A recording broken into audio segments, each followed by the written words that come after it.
Hello, this is the Stories Beside channel. I release videos every day for you. Subscribe and click the bell. Soon your station will be here. And through the door of my compartment, the conductor announced, 10 minutes to go. Thank you, my good man. I picked up my valise and down the narrow corridor. While reading, sitting on the joints of the rails of the carriage, headed for the exit. The train slowed down. It jerked several times and finally, shrilly, with the wheels locking, came to a stop. The conductor wiped the handrails and helped me down the steep steps to the platform. The steam locomotive blew its whistle and the train shuddered. As you sang, an optical seizure began to slowly gain speed. Soon the last carriage disappeared around the corner. The clatter of the wheels ceased to be heard, and there was silence. I looked around. A small station, or rather, a half station, a wooden, in some places rotten platform, and a forest all around. I took out my watch and opened the lid. A quiet tune played. The time had long since passed 12 o'clock, and it was appropriate to think that evening would soon be upon us. I headed towards a small structure.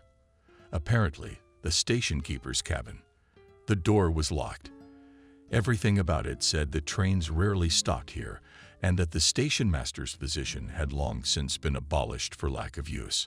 I looked around, still not a soul in sight. To be honest, I felt a little creepy to be alone in an unfamiliar place. It was a rather dubious pleasure on the eve of evening. I walked around the cabin and saw an old inn going into the woods. Is there nothing to do? We must go. According to my calculations, the homestead should be somewhere about 5 kilometers from the railroad. After all, I have a revolver with me, and I'm not afraid of the nocturnal evil.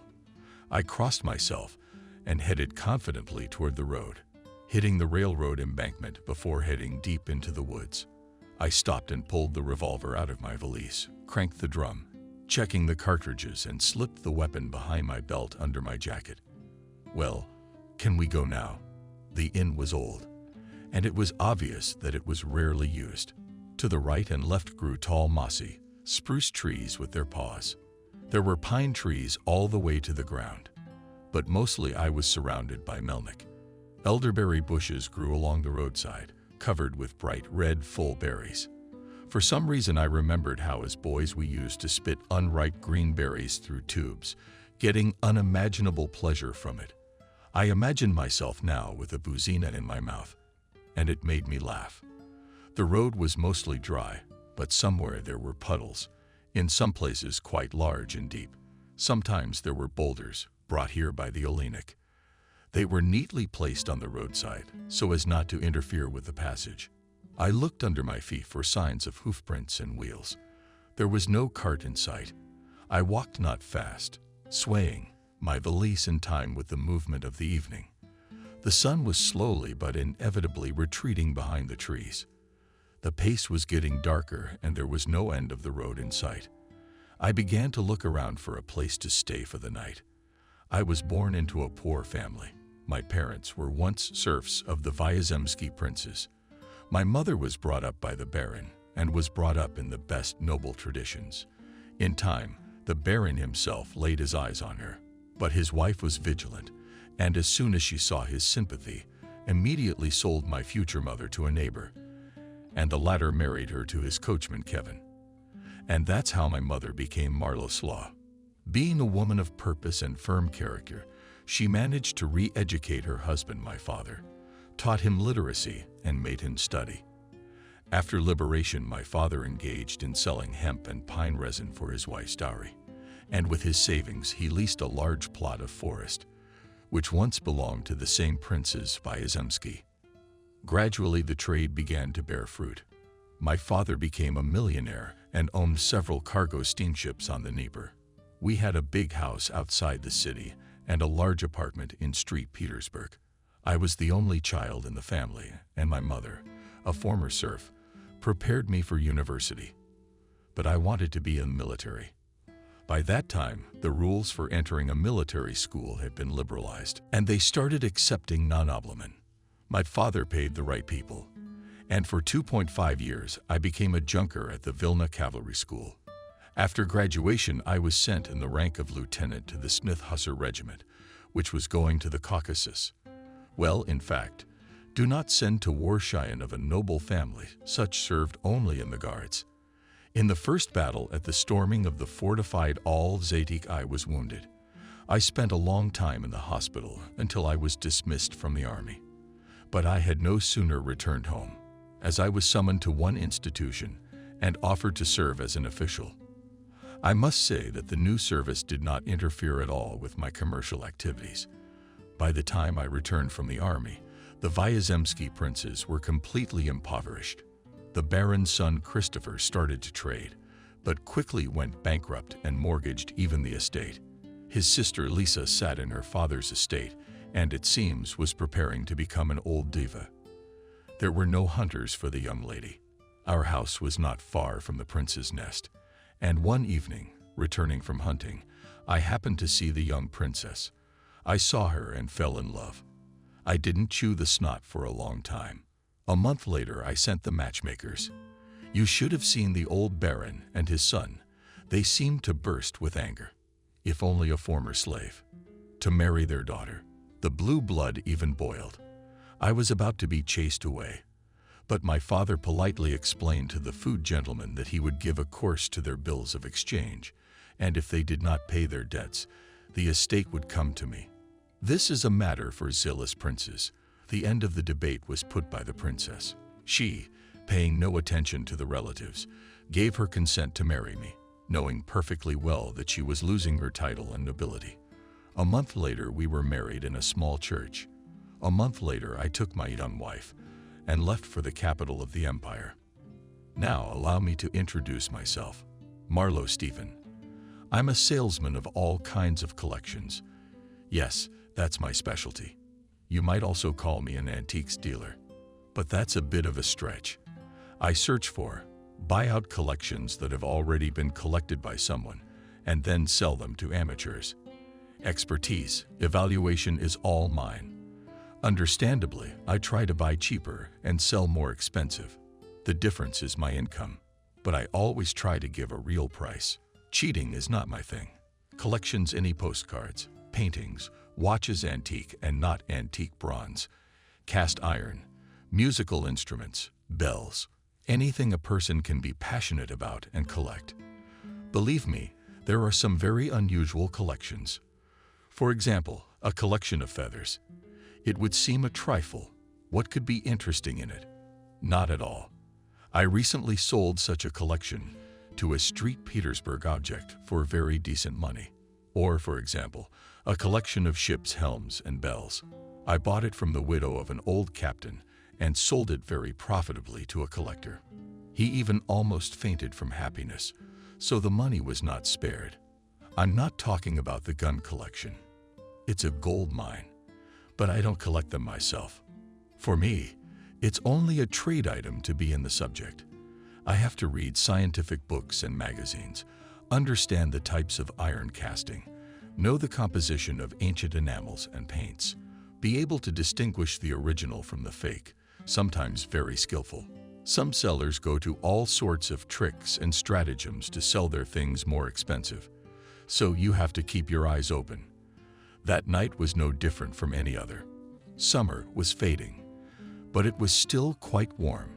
Soon the cottagers would be back in town from their vacation, and my trade would be revitalized. I sat in front of the fireplace and smoked a cigar. I was leafing through a recent catalog from a Leipzig auction. As a rule, nothing of interest came up at these auctions, so a couple or three old canvases by unknown artists, some porcelain, and a covered green damsel, bronze. Complete collections of the subject of my commercial interest rarely pop up at these kinds of auctions. But this time I was interested in a small selection of jewelry, a few rings, necklaces, a couple of bracelets, white gold, and precious stones. In general, I do not like to fight at an auction, raising the bid to infinity. Generally, things are auctioned off to maximize profit. I don't know why I paid attention to the jeweler. I put aside the catalog and took the Jeller's Handbook off the shelf. On antique jewelry and articles is very often found branding with the assay. an ancient Russian measure of weight equal to 1/6 of a pound. The gold or silver content of an alloy is determined by the amount of Zlotnikov maximum 96.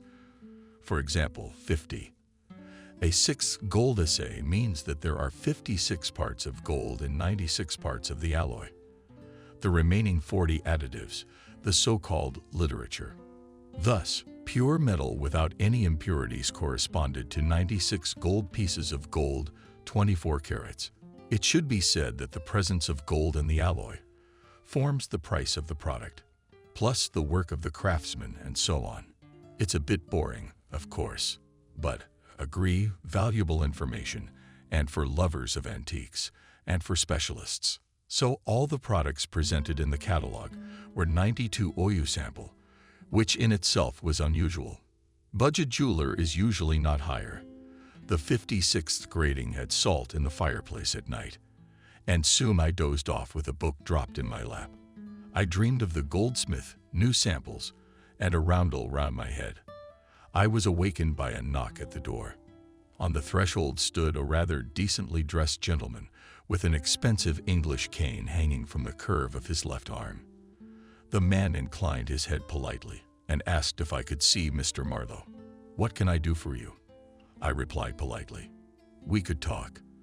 The man nodded toward the open door. "If you mean business, I don't do business at home. Come by the store tomorrow." I was about to close the door, but the man stopped it with the toe of his lacquered shoe. "Believe me, Mr. Marlowe, what I'm about to tell you will interest you." The man looked me straight in the face, and there was something in his eyes that made me shy away. Letting him into the apartment, we went into the hall, and I nodded to the visitor on a vacant chair. "Would you like a cognac or a cigar?" I tried my best to hide my irritation. "Thank you. Let's get down to business." The stranger sat down in the chair, leaning against its arm. "Allow me to introduce myself. Sam Mr. Marlowe. I collect unusual sculptures. The means allow me to do so. They're not made of porcelain or metal. The object of my passion is human figures made of other materials, wax. For example, only wax can fully convey the beauty of the human body. All the more so now wax figures are becoming fashionable. But alas, wax figures do not last long. Even a simple change in air temperature can, if not destroy the figure, but to cause its noticeable damage. That's not the case with wood. Wooden sculptures can only be destroyed by fire, and if a wooden sculpture is properly treated, it can last forever. The stranger's eyes gleamed, reflecting the fire of the fireplace. "Do you want to sell me your collection?" I asked, blowing smoke out of my mouth. "No, I want to offer you to find something for me." "What do you mean?" My question sounded a little uncertain. "I want to ask you to visit Mr. Williams, or rather his estate. The fact is, the owner of the manor died recently, but I have information that he had a large collection of sculptures. There's no mention of it after his death, but it can't have just disappeared. You have to find it. I'll pay you good money." I could hear the excitement in the guest's voice. He was about to say something else. Lisa, my wife and assistant, entered the room.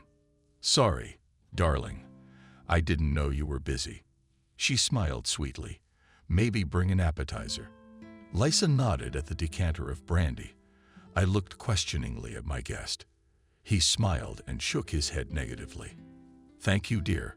We'll be done soon." I did not introduce the guest to my wife. Lisa tilted her head, letting me know that she understood me, and quickly left the living room. "Where do you think this manor is located?" I returned to the conversation.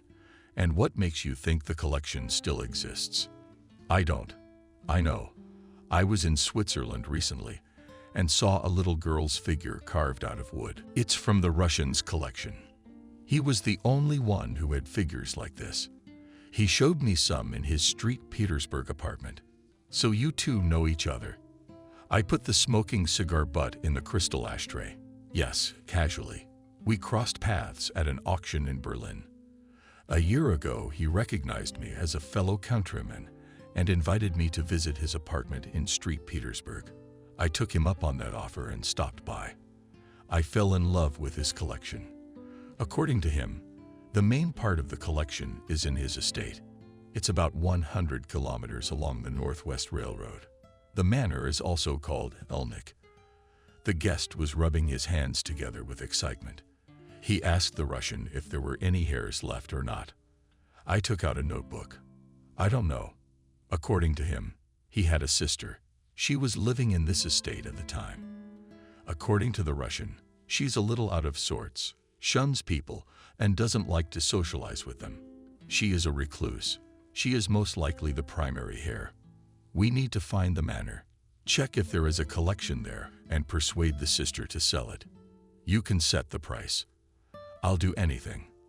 The man was even freezing in his chair from excitement. In front of me lay the ancient city of Casimir, dissolved in the haze, or rather, what was left of it. I walked north for almost half a day through this ancient land. High hills sometimes, and dense forest now breathed. We know. I stood at the top of the tower and looked out at the thick new thickets outlining the tower and the ruins of the ancient city. In the distance, almost at the very horizon, I could see multicolored strips of already compressed fields, rye and wheat, orphaned by the wide stream leisurely carrying its waters. I cautiously descended to the ground and walked on a road not traveled in a long time. The day was coming to an end, and the heat was slowly beginning to subside in the grass. The grasshoppers awoke, and soon the air was filled with their cheerful rolling.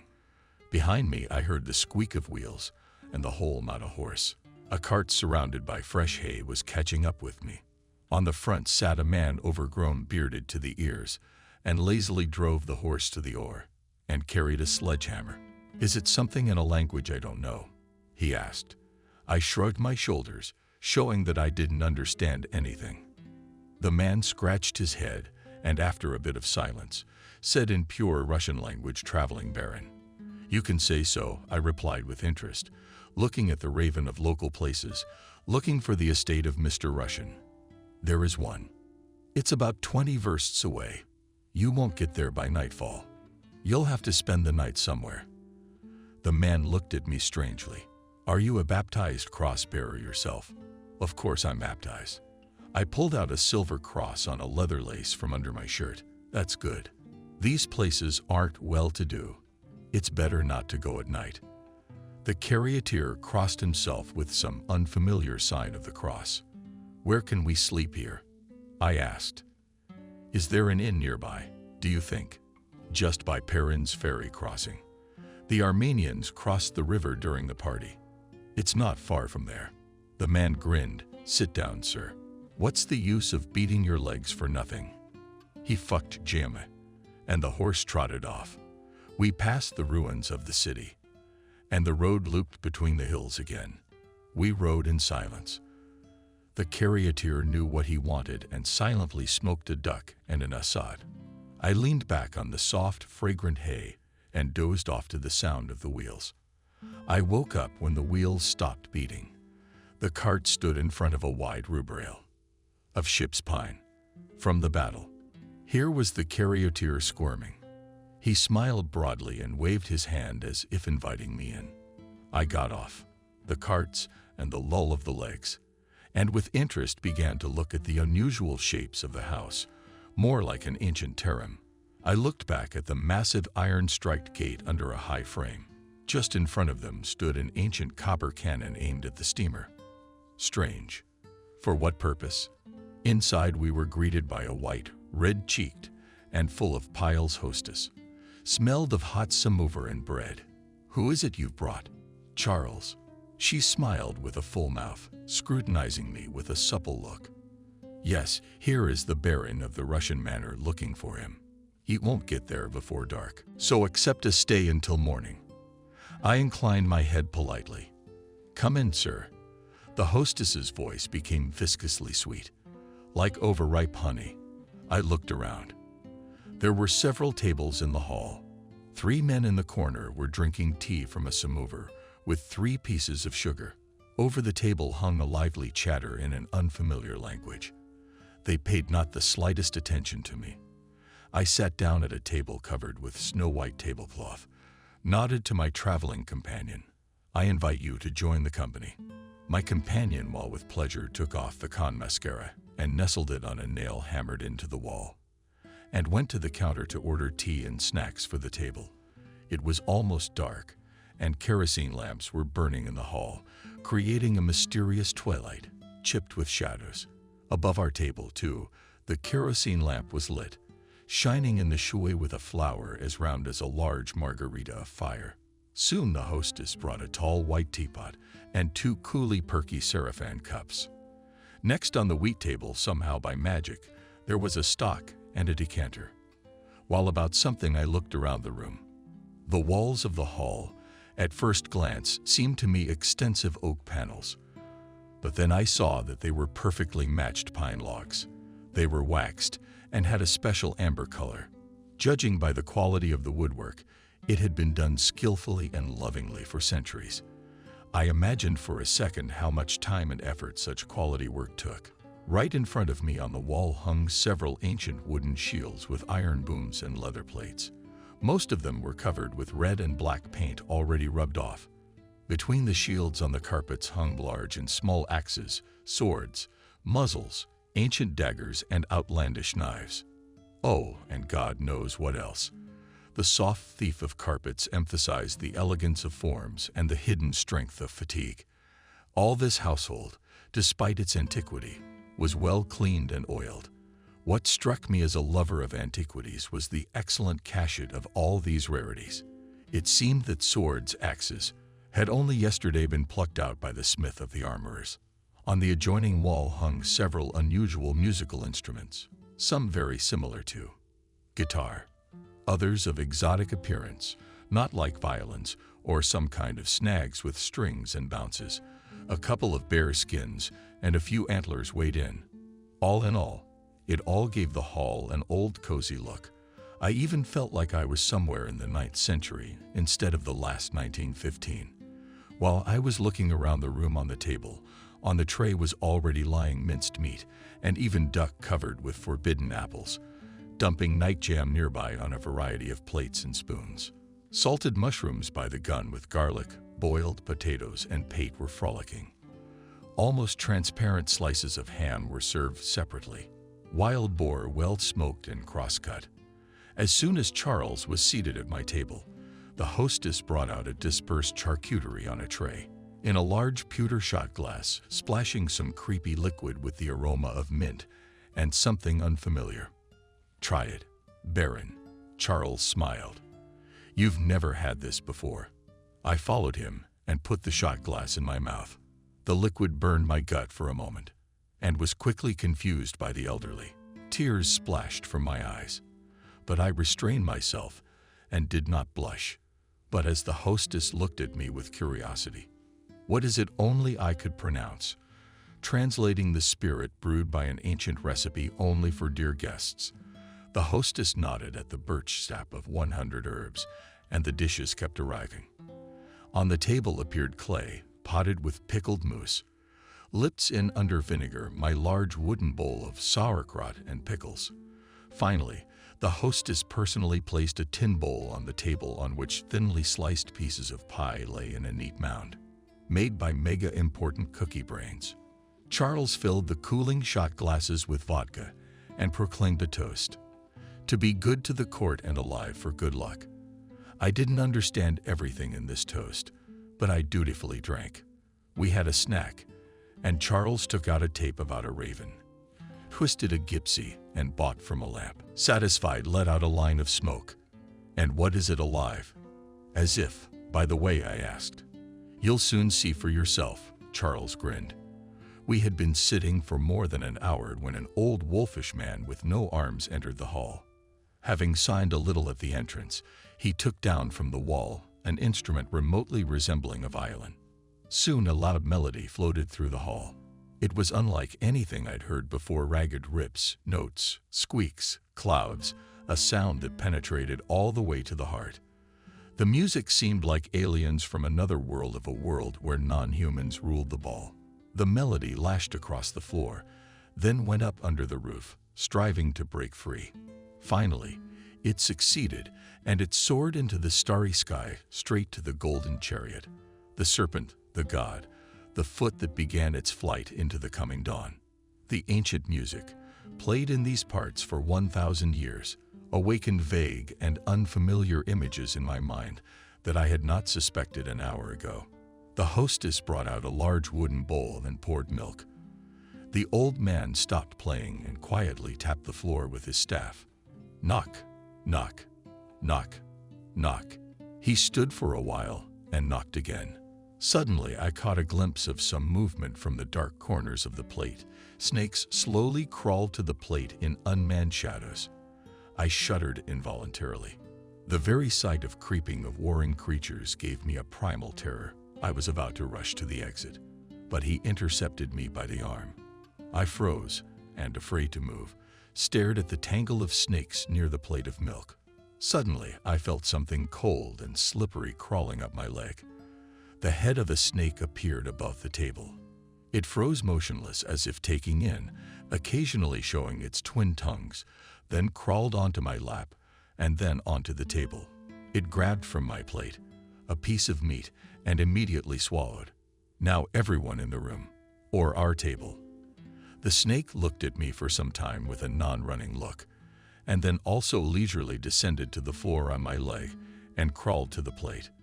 About 20 minutes passed, and the snakes slowly began to spread to the corners. People started talking in the hall again, and servants started running around.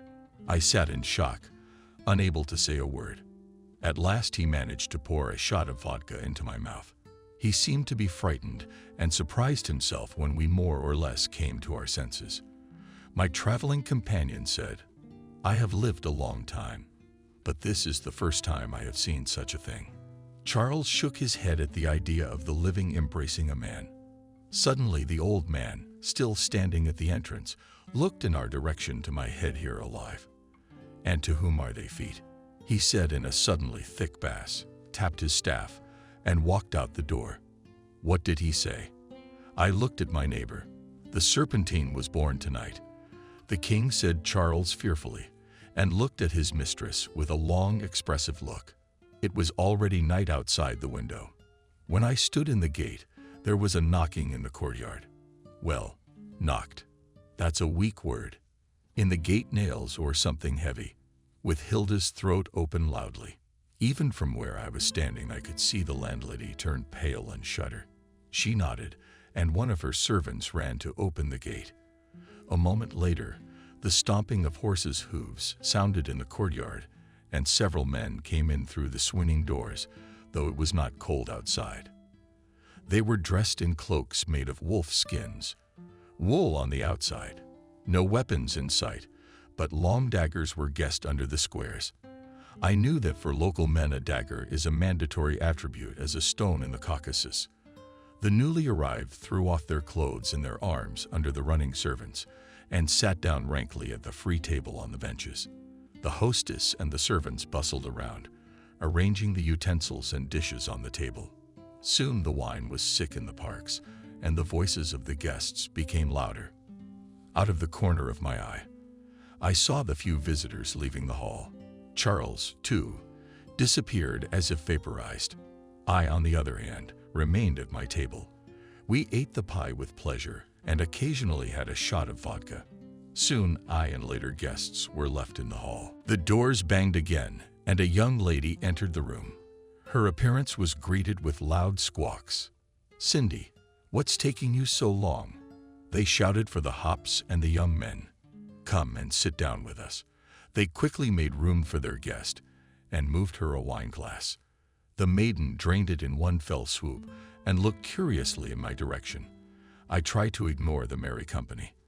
I looked for my mistress with my eyes. "Going to go to bed?" "Pan missus," sounded a melodious voice right above my ear. I looked up.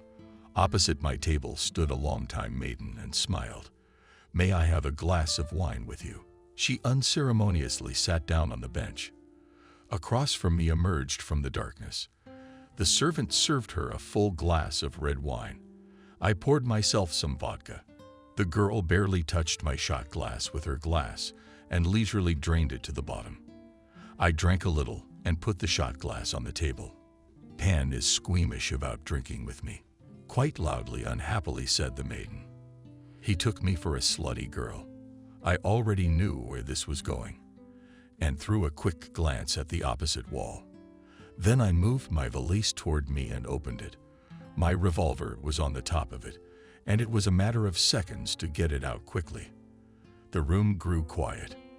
Out of the corner of my eye, I caught movement at a neighboring table and heard heavy footsteps. Raven, that insolent, insulted me with a nasty voice, spelled the girl, hiding behind the broad back of her defender. Pan knows what awaits him for insulting a lady. The scowling man spoke in a thick bass, putting his right hand on the hilt of his dagger. I involuntarily noticed the rings, thickly applied to his fingers. Provincial ponce. I stand up. Please forgive me if I have unwittingly offended you and yours. I've been here a long time, and I've had enough to drink. With your permission, I'm going to bed. I tried to speak peacefully, though I knew from experience that it would do little good in my situation. Mr. Nobleman. The man spoke again. No, I smirked. That makes things easier. Now, I'll teach you how to talk to a lady. You're an asshole. Then he threw back the floor of his green lightweight captain's jacket and pulled out a whip from behind his girdle. I was still trying to dodge the contraction by appealing to the voice of reason, but in vain. The presence of an infantile Menka and Hop in my head were doing their job. Pans decided to make fun of a stranger, to dispel, so to speak, boredom. Well done. He swung, going to hit me in the face with the whip, but I took a step to the side and shoved the offender with the palm of my hand. He couldn't stay on his feet and fell on his ass. The girl kicked out of the table and two men came up and rushed toward me. But I was already pulling a sword with a ravenous, narrow blade from the wall. I didn't dance or make glamorous paw with my sword. I just rushed in front of the two men who were running towards me and struck one of them in the face with the blade. He stumbled and fell to the floor. I met the other with a blow of my right hand, holding the hilt, and I could hear the bones of his nose cracking. On my left, a small man with a weighty club in his hand rushed at me. I didn't like to start with him. Lunged and punctured his arm. He howled and was no longer interested in me. Meanwhile, the maiden who had been lying continuously all this time helped the first one out of the door. That one snatched up a long dagger and, putting forward his right hand, rushed at me. I was busy with the servant and missed the moment. "Look out!" my mistress shouted to me, and I had time to turn around with a swift swing of my sword. The dagger fell from my assailant's hand, and then I was out of the way. A right straight punch to the jaw knocked the guy to the ground. I kicked him a few times, trying with the toe of my boot to mess up his face. If on the Grandee's Pawnee no longer ran, she sat silently, hammered in a corner, and watched the bloody fight with fear. Finally, the brawlers calmed down. 3 bodies lay motionless on the floor. The very first one was slightly underfoot. A servant sat by the column, clasping his bleeding hand with his hand. I stood motionless, holding the hilt of the sword in my palm. The light of the oil lamp reflected on its tip, gleaming predatorily. For a second, it seemed to me that death itself was dancing on my knee. Unforgiving and ruthless on the battlefield remained behind me. Thank you, Monsieur Lefort, for the lesson. Old Norman wrestling. That was very helpful. Not for nothing did I devote so much time to it at the Junkers School. Good blade, I said respectfully, and wiped the blade. And the white shirt to the servant then returned the weapon to its place. I turned to the hostess. She understood me without words and herself filled my glass with elm. I tipped the scalding drink into my mouth and picked up my valise. Carefully, I stepped over the pans that had fallen silent on the floor. Show me to my room. I turned to the landlady. She took the kerosene, a new lamp, and without saying anything went to the stairs leading to the second floor. The day began, as usual, with an all-consuming boredom. Putting on a robe after a nap, Lisa had a cup of coffee in the dining room. At that time, the clock struck 12. It was time to get ready for lunch. Lisa yawned and with a bronze knife began to cut up the fancy French magazine delivered the night before. But no sooner had she cut the first page than the doorbell rang. A minute later, she was told that her brother Christopher and his companion had arrived. Without knowing why, Lisa was delighted at her brother's unexpected visit, especially with a mate after marrying Stephen. Brother and sister did not see each other often. Christopher avoided her husband in every way possible, considering it beneath his dignity to consort with some old box, especially since Stephen was not a nobleman and was clearly not fit for husband's Bukvayazemskaya. After the wedding, Lisa moved with her husband to the capital in his apartment. She felt that Stephen loved her. He pampered her in every possible way, bought expensive jewelry, dressed in the latest fashion, took her to theaters and galleries. Everything was fine at first sight, but it was only at first sight. Lisa caught on herself sympathetic, contemptuous looks of others. How could she, a born princess, sacrifice her nobility and title for the sake of her husband? Raznochency, former serf. Not that it hurt her much, but still one had to admit it was unpleasant. And most of all, boredom. She didn't know what to do. She was going to study, but then she changed her mind. Lisa was educated. Her background gave her certain advantages. She had even graduated from the Smolny Institute, but it was difficult, if not impossible, for a woman to find a use for her talents in the empire. True, there was a way to give birth to Stephen children and take care of them. But something kept Lisa from taking that step, as if she were not quite finished. Surely she and Stephen would live together until they were old. Stephen had been gone for almost a week now, and Lisa did not know when her husband would return. She looked longingly at her watch and sighed heavily. Just then Christopher entered the living room. He was accompanied by a dapper young man dressed in a gray tee with a mustache. He was of the type that ladies like so much. Lisa noticed this at once and smiled to herself. "Hello, my soul." Christopher kissed his sister on the cheek. "Let me introduce you to my old friend Sebastian.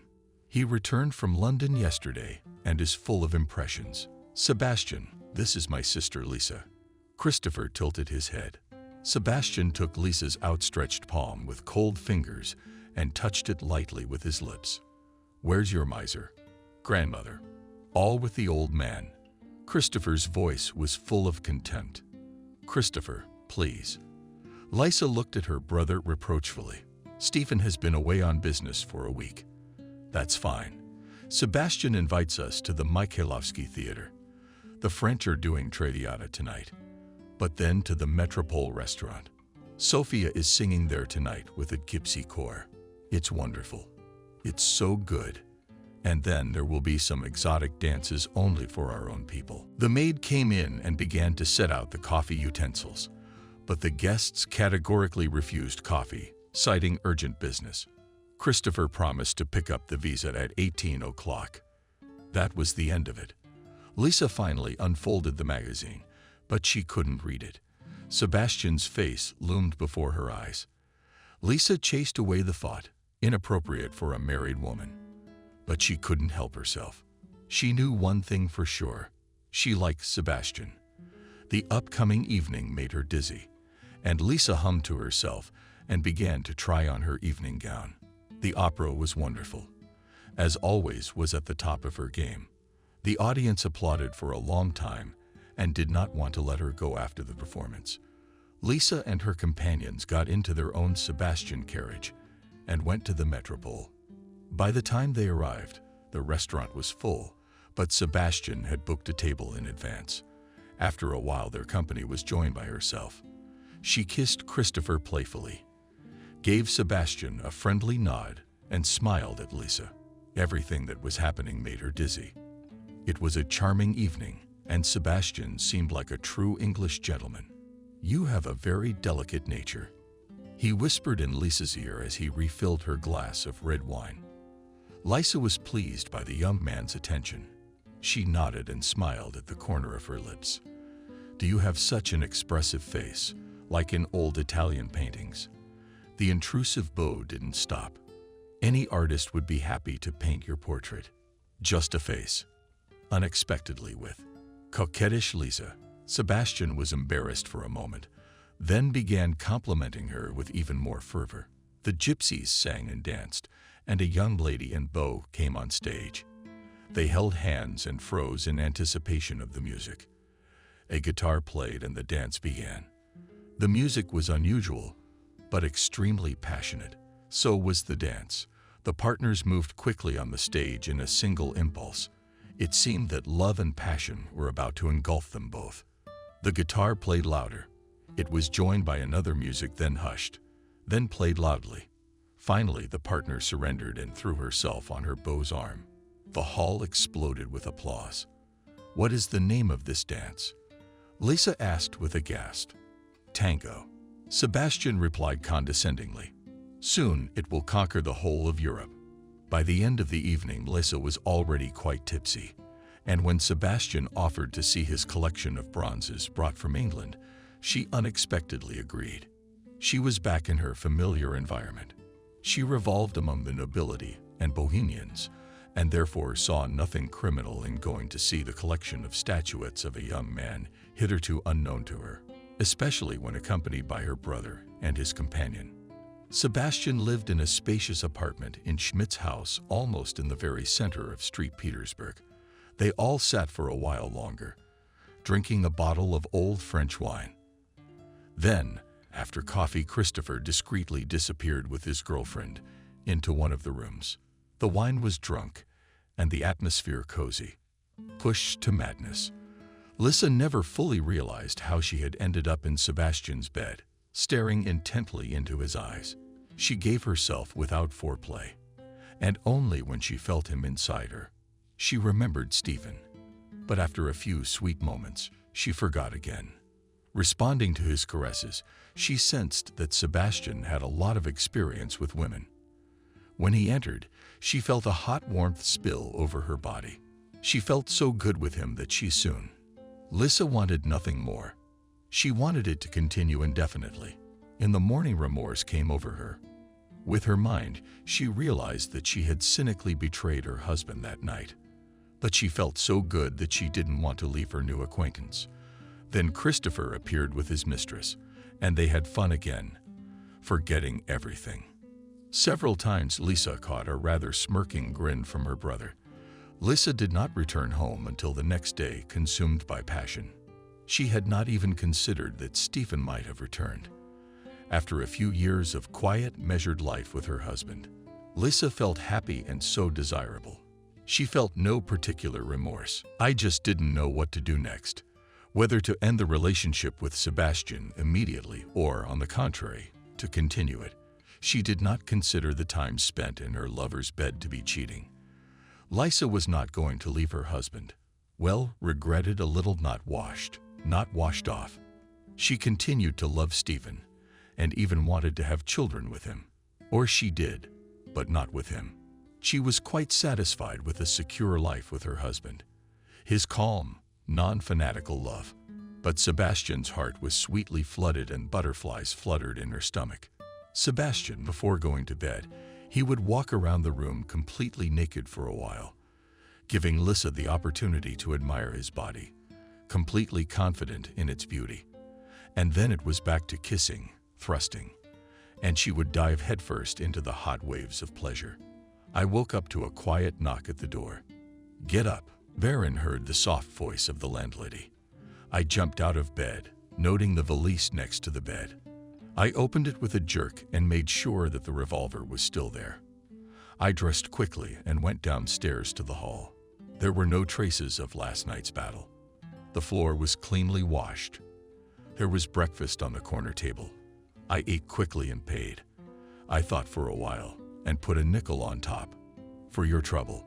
When I kissed the hospitable hostess's hand and headed for the door, she called out to me, "Mr. Marlowe, do I have a present for you?" She picked up a cane standing in the corner and held it out to me. "It will be easier for you with it." I took a separate bronze-weighted stick and hung it on my arm. The hostess looked at me with a grin. Suddenly, I understood everything. With my hand, I touched the handle in the shape of Razimu Snake's mouth and turned it gently. In a moment, a rather wide blade appeared in my hand, gleamed predatorily. In the light of the sunbeam, it was brought by my late husband, but he did not have time to use it. Tears glistened in the eyes of my hostess. "Have a safe journey. Take care. I'll pray for you." She kissed me on the cheek and baptized me with the sign of the cross. Charles was waiting for me in the yard, sitting on the front of the cart. He looked as if nothing had happened, smiled welcomingly at me smoking his duck. "It's time to go. Baron, we'll be there by lunchtime." Gray-haired Charles picked up the reins. I put my valise on the cart. The cart was lined with fresh hay, covered with a cloth-colored blanket. While I was getting settled, did the man make a face at the squeak? The wagon moved off. It was not so hot today. Soon the road slid into the woods, and it was even a little cooler. The fluffy business paws formed a kind of pollock over the forest inn. The sun's rays hardly broke through the thick needles, and soon dusk enveloped the whole place. At one point, it seemed to me that once the train all the way to the ground spruce trees were about to close around us forever, shutting out the sun in my soul, slowly began to rise unrecognized, sitting in the very depths of consciousness, primal fear of the forest. I even cocked my head a few times, as if I wanted to ward it off. This obsession. Charles from the mountains, who had killed, sat on the front of the cart, and from time to time, as if reluctantly, drove the reins of the sadly coming horse. I lay down on the summer-smelling hay, putting my valise under my head, and watched the decayed and spruce trees slowly floating by. The cart bounced sharply. It hit a bump. The forest road narrowed noticeably. The paws of spruce trees were already clinging to the sides of the cart. Like the hands of ghouls, Charles smoked his stinking duck unperturbed. "This place is a death trap. All sorts of creatures." Suddenly he spoke. I looked around involuntarily. If there was a forest undead here before, it hasn't gone anywhere. So it lives among timid swamps and in thick, impenetrable roads. "There's a lot to see here." As if reading my thoughts, Charles said, "Don't take off your cross." I involuntarily fumbled for the silver cross hanging on a chain under my clothes. The cart ran on buds and roots protruding from the ground. Finally, we came to the edge of a rather large clearing. At its edge stood a large one-story wooden house surrounded by a metal fence. It had now slipped and fallen down in places. It was obvious that the estate was missing its owner's hand. There was a smell of smoke mixed with the odor of water. Well, here we are. This is the Russian's estate. It's not a nice place. Nothing but swamps. Charles crossed himself. "Goodbye, Baron. Maybe I'll see you again sometime." I took out some money to pay the freedman, but Charles shook his head negatively. He quickly turned the wagon around in the cart, bouncing on kidneys, disappeared into the woods. A moment later, the pitiful neighing of a horse reached me. The next morning, Sebastian sent Lisa a huge bouquet of red roses, and she couldn't resist. She spent the night in his arms again. The vicious liaison was addictive. Lisa spent almost all her evenings with her lover, almost always staying overnight. At some point, she realized it wasn't love. Lisa was sure she would not trade her husband for a lover. Every time she got into the carriage sent for her, Lisa convinced herself that it was the last time. But she couldn't help herself. So she went to see her lover again and again. "What could you possibly have in common with this junk in your cheeks, kissing a young woman?" Sebastian asked. "This is a man not of our circle. Living with him will defame you and your family. Don't forget, you are a born Princess Vyazemskaya. Stay with me, and I'll throw the whole world at your feet. You'll be what you should be again." Passion surrounded the head of Lise. I didn't feel like talking. She only pressed her lover's head more tightly to her breast, giving her whole body and soul to his caresses. A week passed from Stephen. There had been no news. Despite the adventures of love, Lisa's heart was troubled, and Sebastian was becoming more and more insistent. He was already jealous of her husband, and Christopher was adding fuel to the fire. "What do you want?" "It's a good match. A rich, intelligent nobleman. Give up your miser, saber, and take your place in society again." He persisted in persuading his sister, take his money and move in with Sebastian. but it's indecent. Stephen is my husband. Lisa weakly resisted, realizing with her mind that there was a rational grain in her brother's proposal, especially since Sebastian is so sweet. But when her lover presented Lisa with a gold and diamond necklace, she trembled with her brother's help. Lisa opened the safe in her husband's office, took all the cash and bank bearer bonds. With almost 5,000, she packed up her belongings and moved in with Sebastian. Not a week had passed since Stephen's departure. Meanwhile, taking my valise in my left hand and keeping my cane in my right, I made my way toward the miraculously surviving drama.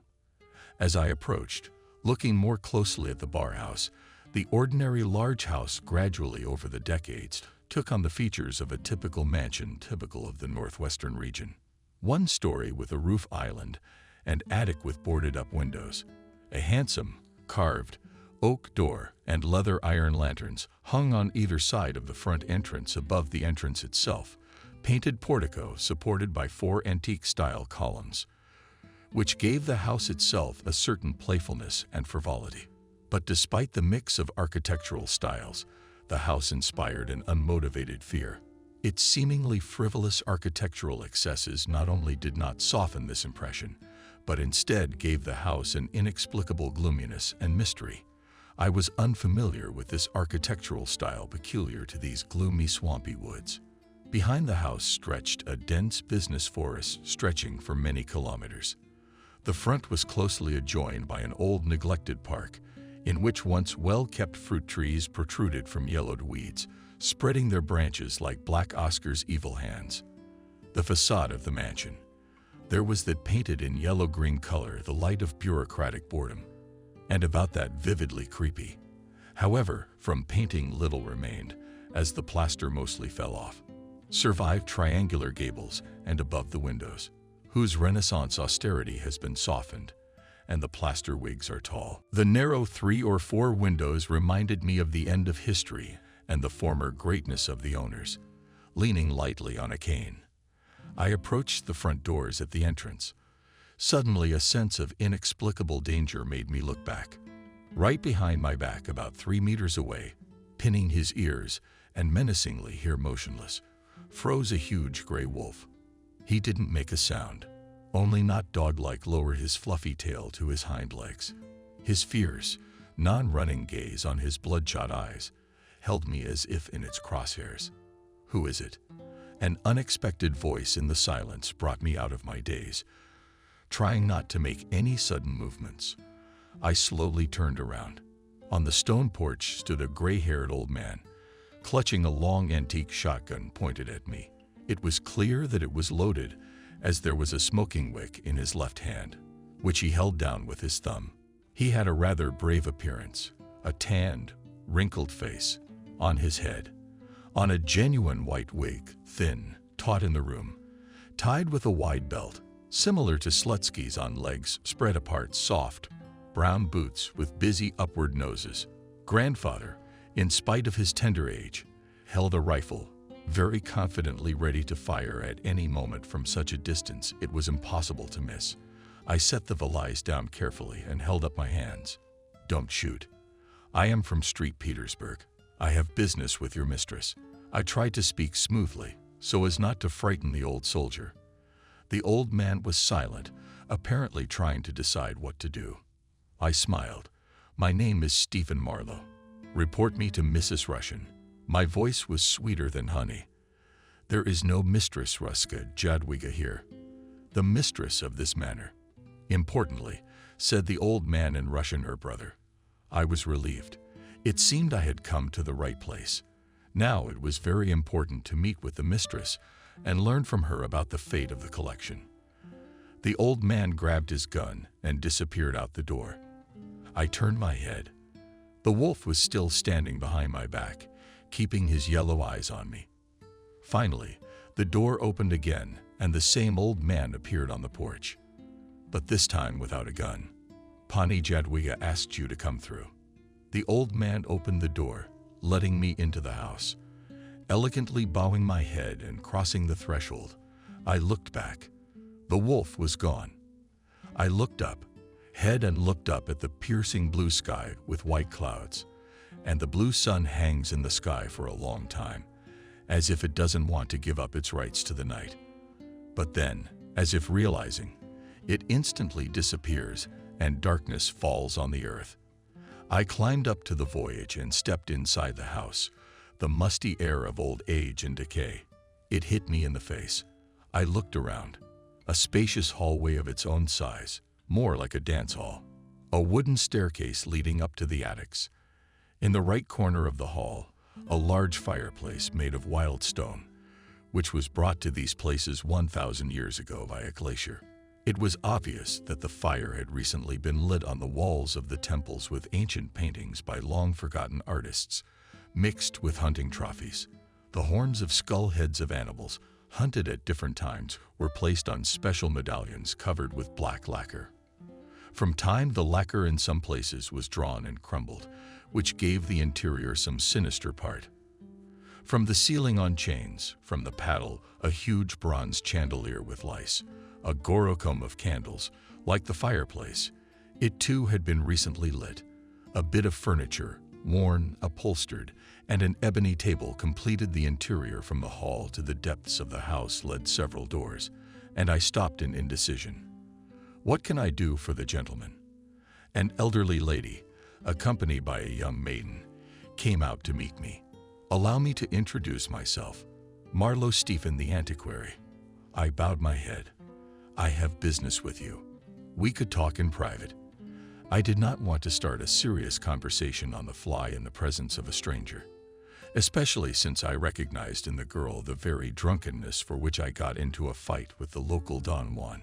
Judging by the sparkling eyes, the girl also recognized me, but she tried not to show it. I have no secrets from my niece. The lady threw her head down angrily. Cindy, make us some coffee. Let's go into the living room. The hostess made an inviting gesture and headed for one of the doors. We were seated in the large room at a round table. Cindy brought a tray from the coffee pot and cups and poured the coffee. I took a sip out of politeness and marveled. The coffee was very good. So what business do you have with me? The hostess said dryly and looked me in the eye. I outlined the essence of the matter, telling about a favorable deal on the sale of the collection. I was ready to pay the money right now in gold or assignats. I was trying to say something else when the landlady stopped me. My brother spent his life wandering the world, collecting his vile collection. God punished him for it by giving him a disease that killed him. He left behind Cindy, his daughter. Who the mother is, I don't know. That's another of his sins. I looked at the Japanese woman. She had her head down, and was not at all like the unleashed maiden I had seen in the cards. I have burned this lewd gathering so that it will not tempt anyone, continued the hostess. That will be all, Mr. Marlowe. I think the matter is over. It's too late to spend the night at the manor. Tomorrow Jack will take you to the nearest whiskey. She got up and left without saying goodbye, followed by Cindy. After a quick glance at me, Jack, who acted as a watchman and footman, led me into a room that had apparently been a study. A desk, an armchair, a sofa against the wall, and a fireplace. Above the sofa was a portrait of a beautiful young woman in a dress with letters. I did not want to go to bed and decided to spend the night on the sofa. I put my valise at the headboard, put my revolver under the pillow, and placed my cane next to it. God protects the wiser. I was already asleep when there was a knock at the door. Jack brought supper. A long tablecloth, white on starch, was tentatively set on the table. As if by magic, even bowls of sauerkraut, pickles, and pickled breasts appeared, separated by a footman. A bowl of raw eggs on a small plate lay neatly on a reasonable lard with a solid meat layer. Finally, a hot cast iron with stew, potatoes, and a wonderful one appeared on the table. Jack went out and quickly returned with a Countess Wild cold vodka. Here now the still life could be considered finished while I ate. It was already getting dark. The sun was hidden behind a reasonable fence from the tops of fir trees immediately pulled cold. Autumn was inexorably taking its toll. Jack. He melted the fireplace and said good night to me. Having settled down on the sofa, I drank vodka. Pleasant warmth began to develop slowly. Moonlight penetrated into the room through the long-ago unwashed window, leaving a light path on the floor and wall. I closed my eyes. The events of the past day raced through my head, keeping me awake. I lay blissfully awake. All over my body was paying out, sweet from home. For the first time in ages, I felt calm and peaceful. I glanced at my watch in the not-too-bright glow of the eternal flame. The hand showed 22 o'clock, early by city standards. But here in the forest wilderness, it was late night. Life surrounded by wild, untouched nature seemed to me clear and simple. One should get up at dawn, go hunting, fishing for mushrooms, have dinner in the evening, and go to bed early. Forest swamps, gun, fire, lack of stress, and a healthy lifestyle contribute to longevity. I envy the people who live here. I'd give up everything to live here in the middle of nowhere and live out my life in peace and quiet. I thought, falling asleep. I didn't understand why I woke up. I lay there for a few minutes, pondered where I then opened my eyes. The candle was burning and went out, but the room was quite bright from the color of the full moon streaming through the window. Suddenly, a distinctive sound came from the hallway, slamming the door. I sat up and took the revolver in my hand. What is it? Without putting on my boots, I went to the door and listened. Someone was walking slowly down the hall. Could it be Jack going around the house? Acting as watchman or landlady, unable to sleep, snapped loudly, and the sound of footsteps came closer and closer. I opened the door slightly. I could clearly see a part of the corridor, dedicated by moonlight. Well could be heard. Footsteps clinked together, but I couldn't see anyone. I began to feel uneasy. It was damned funny. From outside, the faint but distinct barking of a dog reached me. I went back to the window and looked down, but I couldn't see anyone, no matter how hard I tried. As soon as I heard that barking, goosebumps ran down my spine. Even now, years later, it's hard for me to say why I reacted the way I did to an ordinary dog barking. But back then, in the house, I only gripped the grip of my revolver tighter. I listened. The footsteps died away, and I suddenly realized that there was someone or something at the door. And somehow I was sure that something terrible was waiting for me. Trying to make as little noise as possible, I slowly cocked the trigger with my thumb, cautiously approached the door, and then swung it open. Meanwhile, life together with Sebastian Lisa seemed like paradise at first. She bathed in his love, paying little attention to what was going on around the money, actually stolen from her husband. She gave it to Christopher for safekeeping. He lucidly explained to Lisa that it would be more secure with him. But after a while, Lisa began to feel a guilty conscience. She was worried that she had been so mean to Stephen, abandoning and robbing her own husband. It wasn't easy to get it out of her head. She tried to forget herself in unrestrained merriment, but the black thoughts came back to her and kept her awake, especially at night. Sebastian and Christopher told Lisa about the bright prospects of the near future.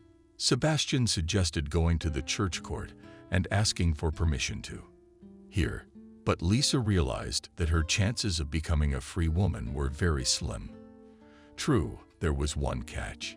If she could accuse her husband of adultery, even the church court could rule favorably on her case. When she had spoken to Sebastian about it, he had grasped at that straw with enthusiasm. It was only a matter of finding bribed witnesses and filing for divorce. At the same time, Lisa and her brother decided to petition the emperor for the return of Lisa, title, and nobility. Her husband had taken advantage of her family's plight and almost forcibly married her. Here, too, there was hope that all would turn out well. In the meantime, Lisa and her friends continued to spend Stephen's money without denying themselves anything. But no matter how much Lisa tried to forget herself, she waited with fear for her husband's return, realizing that under the law of the empire he had every right to forcibly bring her home. One evening, as she and Sebastian drank a bottle of Chateau Renault, Lisa asked her lover what they would do if the courts didn't work out. Sebastian thought for a moment, then said, I have good connections with the social revolutionaries. They're quiet now, but I can make arrangements with the right people, and your Stephen will be gone in one fell swoop." Lisa shuddered at these words, but her status as a widow promised her tantalizing prospects.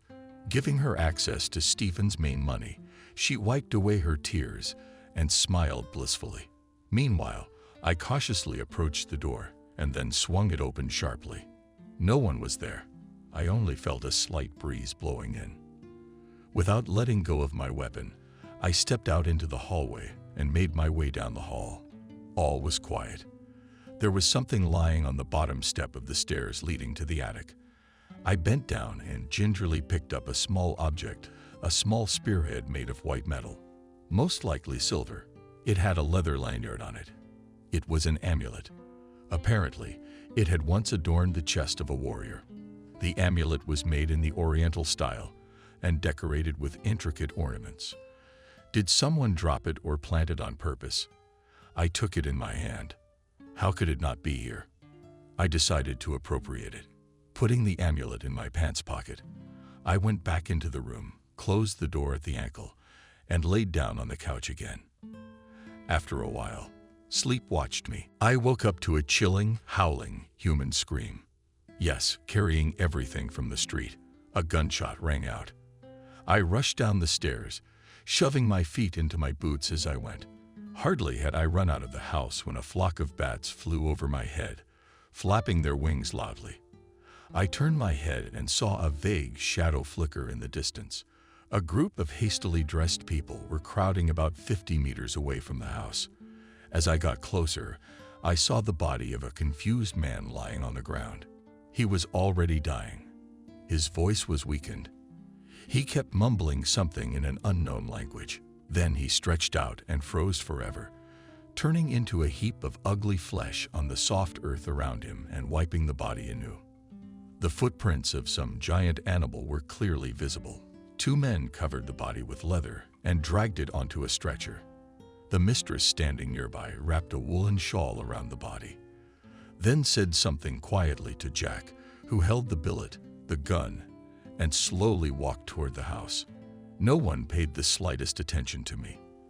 The people around me seemed to understand perfectly well what the matter was, and to them there was nothing unusual about it. I put my revolver behind my belt and walked to the door of the study. I had a feeling that there was someone inside. I cautiously opened the door and saw a female figure on the sofa, illuminated by the bright moonlight. Hearing the door creak open, the woman turned around. God, I even flinched. It was Cindy. Illuminated by the moonlight, beautiful face, the same white dress. The girl walked up to me without saying a word. She took my hand and led me to the couch. From surprise, I lost the ability to resist. I woke up from a hot, long kiss. I carefully moved away from the young body. "I'm sorry, I can't. I have a wife." I mumbled a little audibly. "She's not here. I want you." She covered my face with kisses, trying to pull my jacket off my shoulders. Don't get me wrong, I'm not a prude or a slacker. I've had women in my life, young and not so young, but I've been married. And most importantly, I love my wife. I couldn't go back on the vows I made at the altar. To be together for better or for worse, to die on the same day. I'm sorry, Cindy. I can't. You're very beautiful, but I'm not free. I said something else, trying not to offend the girl by saying no. Finally, she quieted down and just sat there, pressed against me. "Are you looking for a collection or something?" Suddenly she asked, fixing her bangs. Pani Jadwiga burned it, but a small part of it survived. "I'll show you." She was silent for a moment, as if hesitating to tell me something. "I'll show you where it's hidden. But you'll take me away from here," she said firmly. "Where from?" the surprise. I asked a stupid question. "I don't care where. As long as it's away from here. I can't stay here any longer." The lady grabbed me from Mr. Corbin. He's in his 70s. He's already paid for me in gold. Cindy suddenly sobbed. "I'd rather drown myself." "What's life like that?" "She's your aunt." I shuddered at her sobs. "She's not my aunt. I'm her brother's adopted daughter. He took me from the orphanage 6 years ago, kept me here until he died. Now my aunt wants to make a profit off me. Cindy grabbed my hand. Take me out of here. I'm gonna be lost anyway. She fixed her bangs again with that familiar motion. I'd seen it before, but I couldn't remember anyone who'd ever done it. In fact, Cindy reminded me of someone. But who?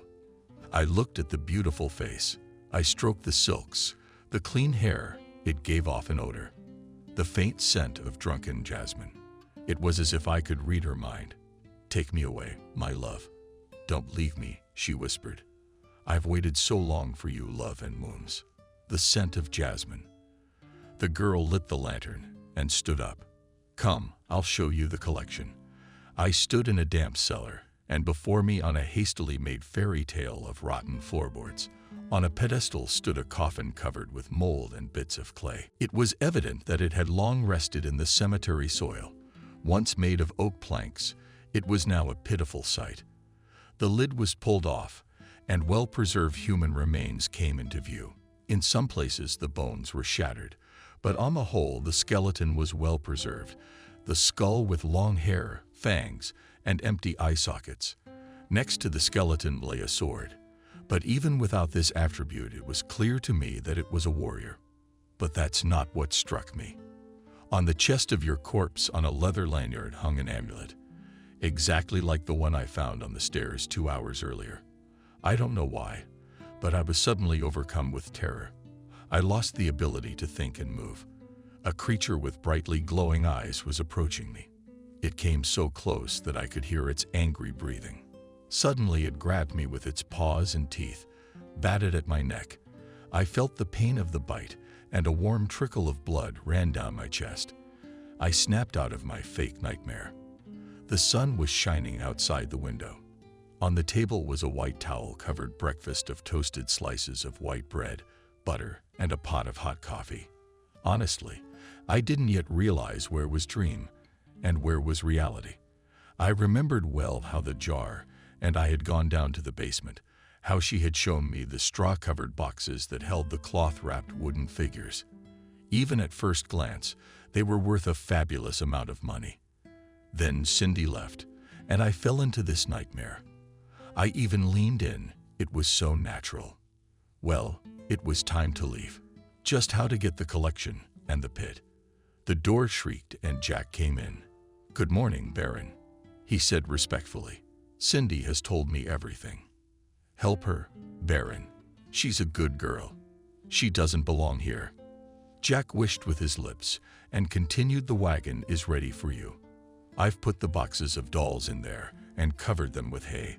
Cindy will be waiting for us at the fork behind the old cemetery. It's not far from here. Mrs. Jadwiga has gone to Kuma's and won't be back until tonight. I'll take you straight to the station. Hurry up, Baron. In the meantime, I don't think there'll be any trouble. Sebastian took a sip of wine, clearly savoring the drink. How soon we solve our case. Sebastian looked at Lisa. What's the holdup? As soon as the object appears in the city, we do it right away. Don't worry, everything will be honorable and noble. The mosquito won't poke its nose in. The man sitting opposite Sebastian looked expressively at the empty bottle of Take Down the Satrap. That's the only way to do it. Sebastian wrinkled his nose. Is he drunk or what? He nodded to the sex man. Some kind of inadequate. But he didn't say anything out loud. The interlocutor was drinking a second bottle. After all, he was pestering about revolution and terror. They were starting to pay attention. Sebastian put the envelope with the money under the tablecloth and bowed out. I'm waiting for the result on the street. Lisa cried. She suddenly felt sorry for her husband. But then she remembered the money and Sebastian, and the sadness receded. Ah, if only it could be done without killing. Sebastian jumped into the span and cradled his mistress's left body. Lisa sighed and kissed his cheek. I love you so much, sweetheart. An hour later we pulled up to the old cemetery, pulling in on both sides of the road. Judging by the general desolation, the gnarled monuments and broken hailstones, no one had been buried in the cemetery for a long time. There was silence all around.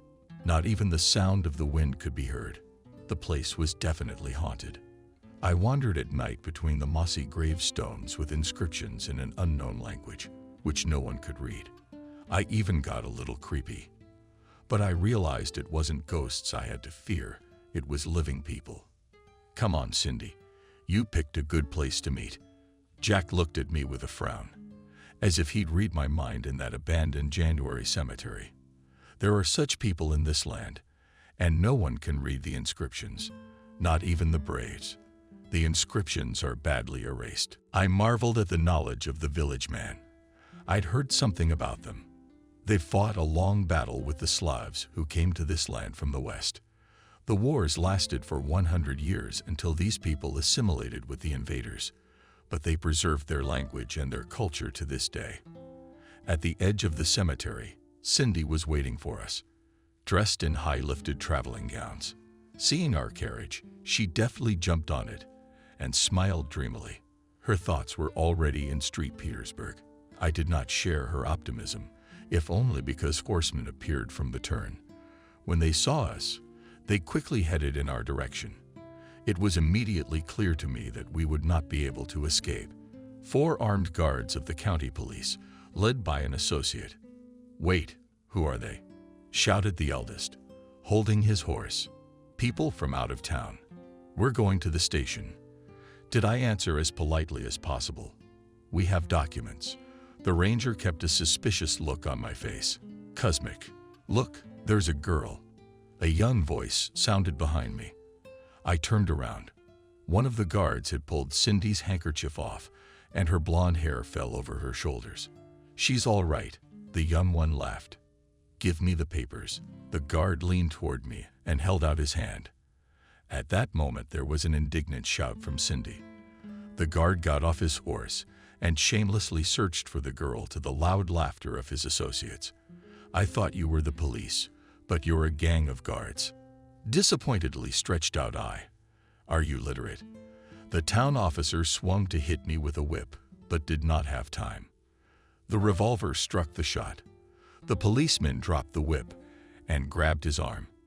I ran up to him and pulled him off his horse, put the revolver to his temple. "Come on, hurry up," I shouted to his troops. Guns on the ground. Fearfully sticking their Glizzen Abbas at me, the soldiers slowly got off their horses. They dropped their weapons and raised their hands. I shot into the air. The horses bucked fearfully and rushed down the road. "You're finished," came the voice of the older man. "He'll rot at the penal colony." I did not deny myself the pleasure of striking him in the teeth with the handle of my revolver. Now he was busy, spitting out splinters of teeth with Jack's blood. "Gather the guns in the cart," I commanded the valet. "And don't shake. You'll be all right." While Jack panted, Cindy hopped off the wagon, quickly picked up the rifles that had been thrown on the road, then stood there as if thinking about something and quickly kicked the young guard in the butt with the toe of her boot. He screamed and bent almost to the ground. Apparently, he was collecting eggs on the road. The officer, clamping his bloody mouth, found it necessary to keep silent. "Now let's get out of here." I jumped into the cart and nodded to Jack. "Pull the cart." Cheerfully jammed, body over the potholes, leaving behind defeated troops of the land police. Evenings. Soon the station was to appear. We drove through the forest and into a less well-maintained inn.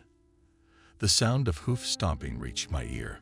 A gendarme cavalry troop came out of the forest. Yes, these are not the Zemstvo police. They do it without blinking an eye, I thought, and that's a lot of military men today. Skokov in front of the detachment. The staff captain raised his hand. The horsemen surrounded us. "Who are they?" The commander spoke calmly, feeling behind him strength. "We were on a visit. We're going to the station now." I spoke calmly too. The officer looked at his watch and suddenly said, "It's 2:00 before the train, so you'll make it in time." Marlowe, I looked carefully at the staff captain. Holy shit, it's Joe. Our bunks were next to each other at the junior college. "This is the meeting." Joe jumped off his horse and came up to me. "Well, hello, devils. We hugged. "Can I have a word with you?" I touched my classmate's sleeve. We stepped aside, whispered a little. Then Lieutenant Redchinsky himself gave the order. "Take the men and go back. There are policemen somewhere on the road. Pick them up and take their weapons from the cart. Smith and Joseph, stay with me. We'll escort Mr. Marlowe to the station." The train arrived at Street Petersburg. Early in the morning, I hired a coachman and a loader. They moved the crates of dolls to the cart. Cindy and I got into the aisle and drove to my house. I decided not to keep anything from Lisa, knowing her kind nature. She must be sympathetic to the poor girl's plight. When I entered the apartment, my favorite wife did not meet me in the kitchen. Only the maid Wendy came up to meet me. She confusedly told me that Lisa had gone away a week ago with some young man and his brother. Well, I knew her brother. He was forgiving. 2 meetings were enough for me to turn him down. But who was the other one? From what the maid told me, Lisa ran away with my money. Not a great loss, but I left Cindy in Wendy's care. I sat down on the couch and thought about what to do next. I'd only been gone a little over a week. I'd already lost my wife and my money. Ugh, money. To hell with the wife. Here's the rub. What could have happened in such a short time that she had ruthlessly stepped over my love? For me, there was no alternative. Kick her to the curb. But still, what influenced her? Was it princely hubris or an unsatisfied vanity? I took out a bottle of cognac and poured myself a full shot. How is it our way? Drown your sorrows in cognac. But I didn't have time to drink it. There was a loud knock at the door. In a minute, Wendy brought into my office a young military-looking officer in a blue uniform, handed me a sealed Surguta packet. While I read, the sub-lieutenant stood silently and looked at me faithfully. "Everything is clear." I folded the paper. "Mr. Captain, the carriage is waiting downstairs. I've been ordered to bring you here at once." The officer clicked his heels kindly. "Give me 15 minutes. I put the package on the table. I dressed quickly, shook the dust off my epaulets, and strapped on my checker. "Wendy, take care of Cindy. I need to get away." I put on my cap. Ah, it sounded behind me. Cindy, eyes wide open, rushed in surprise at me dressed in an officer's uniform in full parade. I grinned in satisfaction. Damn it, it's nice to make young ladies lose their minds at the sight of you.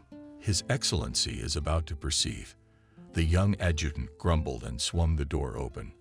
I walked across the soft carpet to a large oak table, at which sat a not yet old state general in a dress uniform. "Come in, Stephen." He waved his hand cordially, showing me to a soft leather sofa, in front of which stood a service table. The adjutant filled shot glasses and moved a plate with an appetizer. "I won't tell you what this is all about. You'll find out soon enough." Vaughn grinned slyly.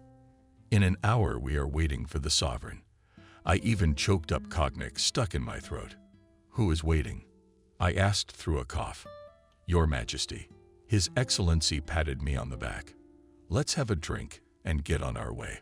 The state councilor corrected a strand of hair that had fallen on his face with a familiar gesture. I even flinched. I couldn't stop thinking about Cindy as we walked down the long corridor. I was happy for her, if I wasn't mistaken. That girl was going to do well. A chamber footman ushered us into a huge hall. A burly, bearded man rose from behind a large miscellaneous table. Emperor Alexander II came out to meet us. We stopped and bowed our heads. Your Majesty started to share, but the Emperor stopped him with a gesture.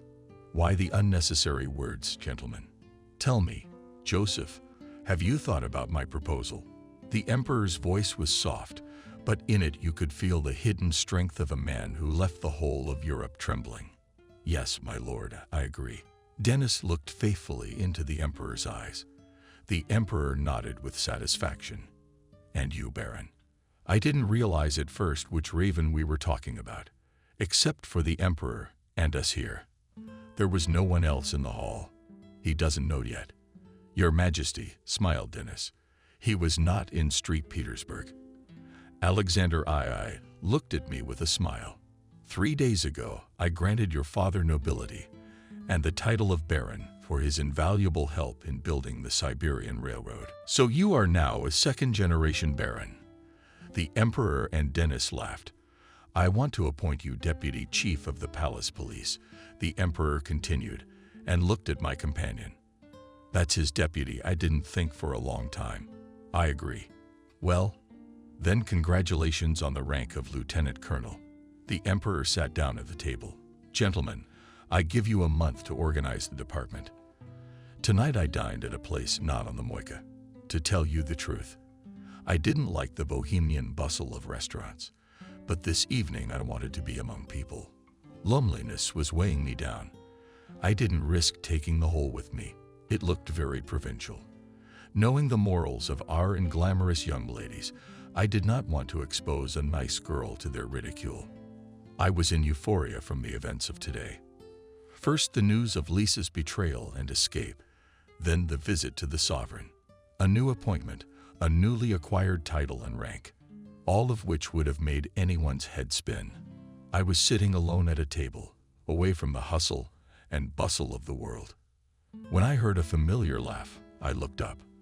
Almost opposite me was a group of young people, among whom my wife was laughing. Even from here, I could see how she was looking at the gentleman with the thin mustache under his nose. Around their table, the waiters were bustling. Wine. Bring wine. One of the girls shouted loudly. And that's when Lisa saw me. Her face turned white. Her companion intercepted her gaze and stared at me too. Everything was mixed up in his gaze. Fear, insolence, arrogance. Without getting up, he summoned the maitre d'. I always thought your restaurant was for a clean crowd. Deliberately loud so I could hear, he said. The noise at their table died down. Everyone stared at me in silence, expecting a scandal and my ignominious expulsion from the Restoration. Yes, for the public that knows how to behave in a public place and with money, politely replied the meter man. Then what's this bullshit doing here? Sebastian nodded in my direction, and the maitre d' looked at me. I realized that Sebastian was known here, but it was the first time they had seen me. The maitre d' didn't know how to behave in such a case and didn't dare to do anything. I decided to come to his rescue. I rubbed my lips straight with a napkin, took my cane and approached a neighboring table. Don't worry, my good man. I'll take care of it in a moment. It's just a minor misunderstanding. I smiled affectionately at Sebastian. Out of the corner of my eye, I saw Eliza turn even more pale with fear, clutching the Lezginka in her chair. I turned to my wife. It seems to me that you have lost track of time. It's time to get ready to go home. There's a carriage waiting for us at the entrance. Sebastian jumped up. Lisa isn't going anywhere. I looked at my lover in amazement. My soul. Who is that boy in my voice? Only a fool could fail to sense the obvious sneer. Lisa shook her head, unable to utter a word. I would challenge you to a duel. You bastard. Sebastian was seething with rage. But you're not a nobleman. So get out of here. He grabbed me by the lapel of my jacket, seriously intending to throw me out of this noble establishment. Two young Shegolevs, who were sitting at the table, came up to help him. Here I realized that it was time to act. I sharply hit Sebastian with my knee in the groin, and while he mooed in pain, he raked his privates into a heap. I dropped the cane and with two palms hit him in the ears. It's the kind of blow that bursts eardrums. The pain is unbelievable. Sebastian even forgot from the pain. But that wasn't enough for me. I hit him in the jaw with my right hand.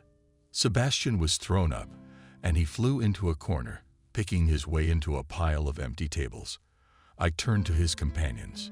The young men were already seated and looking at me fearfully.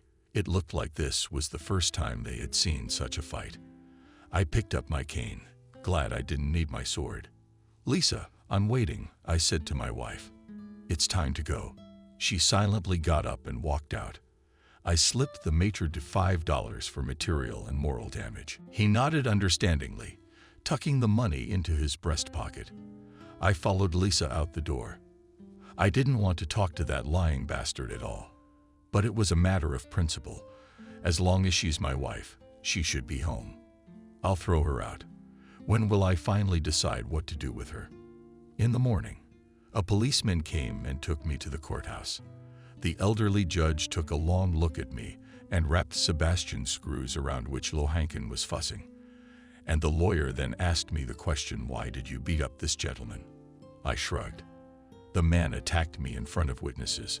I was only defending myself. The judge hummed and looked at the renamed Sebastian again. "But you don't have a scratch on you.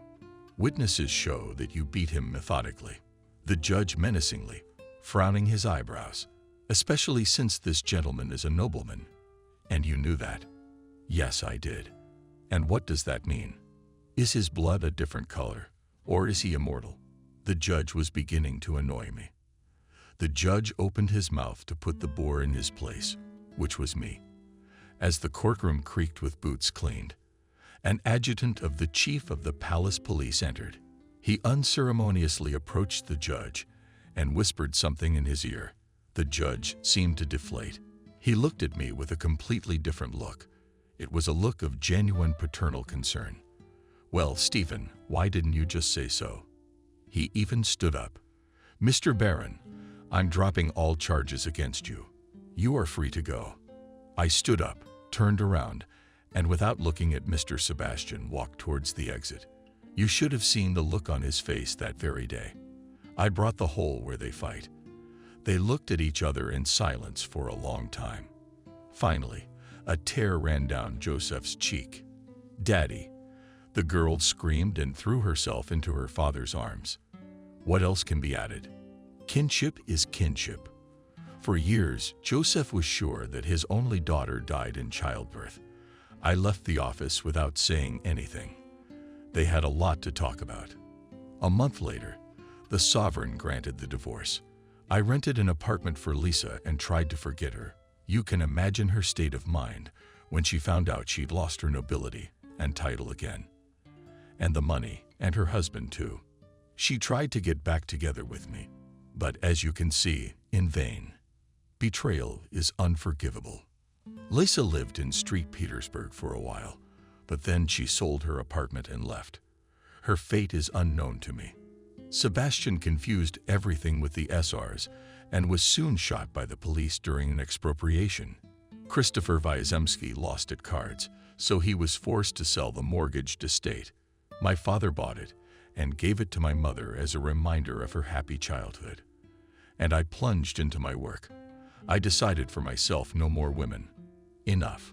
What else but trouble can you expect from them? I distanced myself from Cindy in every way possible. "Excuse me, Cindy Joseph." Joseph officially recognized her as his daughter. She must have been hoping for something. But I made it very clear that I would not marry her under any circumstances. Cindy seemed to calm down. She was now selling a collection of Russian, and I hardly saw her. One evening in late November, I was sitting in my office and leafed through a fresh catalog, which I sent me from old memory my agent in Berlin. The doorbell rang, and Wendy announced that Cindy had come to pick up her things. A few minutes later, she entered my office. In her hands was one of the sculptures we had taken out of a young African man holding a jug. Cindy set it on the stone shelf. "This is a keepsake for you." Then she gaped at us for a moment. I shrugged, playing off indifference. Cindy stood for a moment longer and then suddenly asked if I could have something to keep as a souvenir.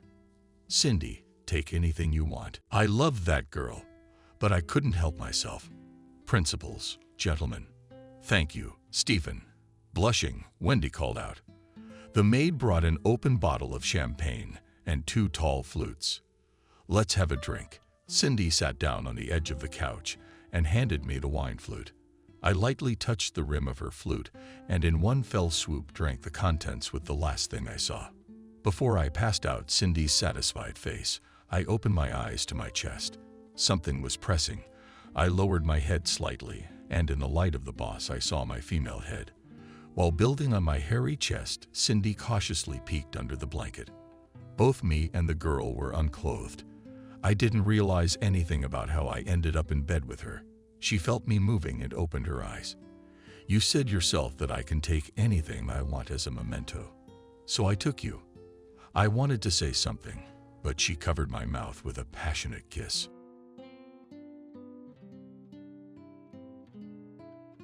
Subscribe and click the bell. Andrew walked out of the registry office and breathed in the fresh air. That's it, he's free now. Only did he need this freedom. The man slowly raised his head and looked up at that piece of sky, which hung between high-rise buildings with a blue spot. Yes, there is freedom in the sky, and here there are cars, houses, hustle and bustle. Hurrying, running somewhere. Always chasing your bird of fortune. So he was always running, and didn't notice how his life was gone. The most important thing was love. And was it? Now he didn't even know. No, and now he was not free, but lonely. He and Emily had met at some party. He's an aspiring businessman. She's an aspiring actress. A spark immediately ran between them, and 6 months later, they had a wedding in one of the best restaurants in the city. Andrew may have wanted to make it simple, but could he tell his beloved about it? After all, Emily waited for a fairy tale, and she got it. And then family life began. Of course, Andrew had envisioned it a little differently, that his wife would be waiting at home with dinner on the table and all that. But it turned out differently. Emily was at the theater till night on weekends with her bohemian crowd. No hot dinner, no warm bed. To all my husband's reproaches, I said one thing. I have to find a producer. There's no other way in our profession. You cannot pay me the main role. They had some fights and scandals. But Andrew loved his spoiled girl too much, so he continued to tolerate. And also in the soul played glorious notes when he appeared at receptions with a beautiful wife. All the guests' jaws dropped. That's what his wife was like. A few years passed. While Andrew was firmly on his feet, he was able to expand the business, find partners, investors. And now his construction company was the most famous in town. There came a time when there was no need to look for producers either. Andrew could pay for everything himself, and he did. And Emily shone in the theater, a few times even starred in some TV soap operas. His wife was happy, and Andrew was happy, but something was missing. They'd moved into their mansion by then. A full staff of servants. Money was tight, and still something was missing. Andrew understood what the children were missing. But at first, Emily found good arguments. Say, while she is young, you need to play more roles, so that she will be remembered by the children. But a little later, of course, and she kept dragging and dragging. At first, Andrew agreed with her. Then there was a slight bewilderment. How long should we wait? It's been 10 years already. The bewilderment turned into displeasure and then into anger. My wife doesn't want kids at all. Scandals became more and more frequent. And then one day, Andrew gave her an ultimatum, baby or divorce. Emily agreed, but it didn't work out. And that's when they went to the clinic.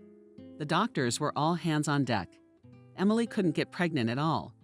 All to blame for the termination of pregnancy, which she did in her distant youth from her classmate. She confessed this to Andrew only after the doctor's verdict. Andrew felt betrayed. All these years he'd waited, hoped, and here it was.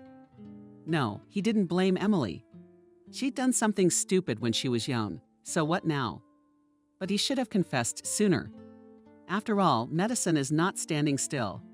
He continued to hold out hope. They were advised to go to IVF specialists, and there they had hope. How happy Andrew was. And Emily?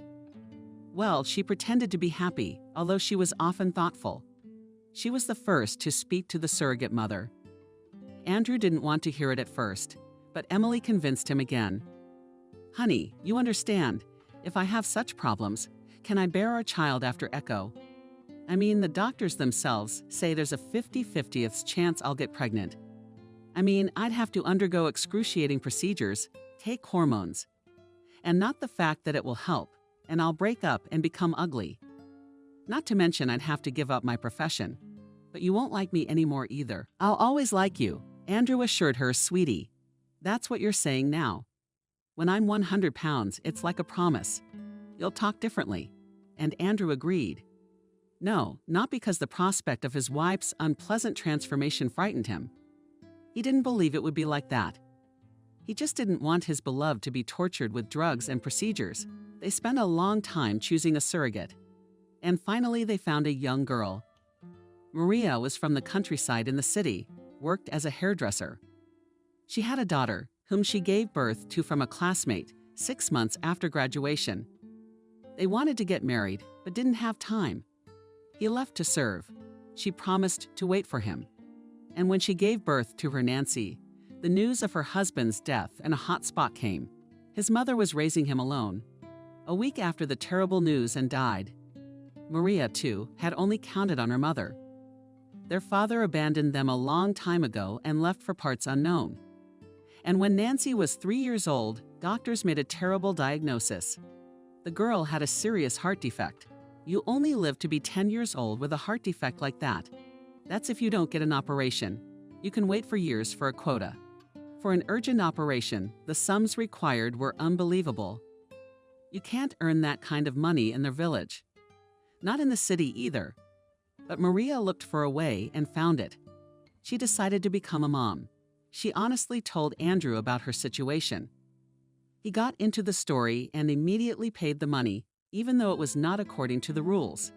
How grateful Maria was. Her daughter underwent surgery. The baby was left in her grandmother's care and Maria moved into Andrew and Emily's mansion. She worked hard to fulfill the terms of her contract. The pregnancy was easy. A boy was due. Maria meticulously followed the doctor's orders. She took walks, drank vitamins, listened to classical music. In the evenings, Andrew was interested in her affairs, and Maria gladly told about the events of the day. Emily was also sometimes present at these conversations, but she was obviously not interested. She was in her own thoughts. A new production, a new script, but only as time went on did she become thoughtful and even angry. She was annoyed by Maria's talk and vitamin hemoglobin oxygen level fetal heartbeat. Emily tried to shift all of Andrew's attention to herself. "Why don't you stop, girls?" she said to him, gently kissing his slit. Let him rest a little more and dragged him away. There was no sign of trouble. She, it turned out, was guarding nearby. That time, Andrew had gone to a neighboring town to a new facility. Emily called already closer to evening. Through his sobs, he did not immediately realize what had happened. When it came to him, he became cold with horror and grief. Maria was missing, and a day later, when Andrew, excited and confused, returned home, they received a call from the police.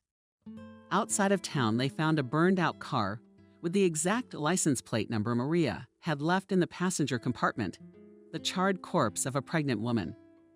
They never found the cabbie. What happened? No one could understand. There was no doubt that it was Marshy, blood type matched. They found a purse with a burnt passport. Yeah, it was Maria. Andrew was devastated. He had so much hope for the child this poor girl would bear and give birth to. And then disaster struck. It was necessary to deal with the funeral, and as it turned out, Andrew's urgent presence was required at the facility in the neighboring city. Emily convinced him to go. She promised to take care of all matters with the delivery of the body to Maria's homeland. Andrew was so grateful to his wife, how she was holding on. Good for her. After making sure the police were on the case, he left. He returned a week later. How empty and lonely was their mansion now. Andrew had grown very attached to Maria during that time. Yes, he missed that sweet girl with the growing belly. Andrew himself didn't realize what it was. Probably just as a future father, he was anxiously waiting for the appearance of his miracle. But he did not wait. Emily was surprisingly calm. She was only upset that so much money had been wasted. Not for nothing, Andrew told her at the time. "We helped Maria's daughter, though it's scary to imagine the cost." "Oh, you're getting sentimental." Emily grinned. "Come on, let's forget it like a bad dream." And Andrew agreed, especially since the details of that terrible story never appeared. The police filed the unsolved cases in the archives. Time passed. It took 3 years for him to dare to talk about the icon again. And again, Emily resisted. Andrew persuaded her that his age was no joke. He was in his 40s and she was in her 40s. It's time. This time it's definitely going to work out. Only now they won't let their mom go anywhere alone. And there's no telling what would have happened if Andrew hadn't caught Emily in their bed with her driver's young lover, hired by him. At first, Emily cried and swore that it was a one-time thing, that she loved Andrew. And then the same driver confessed that he had been sleeping with his wife for 6 months, and before that she had an affair with the director, and even earlier with a colleague on the stage. And before that, Andrew had horns like a marshal. And the annoying thing is, he never noticed. How so? He couldn't live with that woman anymore. Some childish betrayal Andrew wouldn't forgive. So he filed for divorce. Didn't leave her with one suitcase, gave her a nice payoff. She won't need anything, but he can't see her anymore. Yes, a lot has been lived, a lot has been experienced. But how many lies have there been? And Emily, realizing that she was a very wealthy lady, was not at all upset by the divorce. She's free now, good, rich, no need to have kids. And so 2 years passed after the divorce. Andrew lived alone. He wouldn't let any women near him. Although many beauties sighed at the sight of a wealthy, handsome man, he devoted himself to his work. What changed in his character?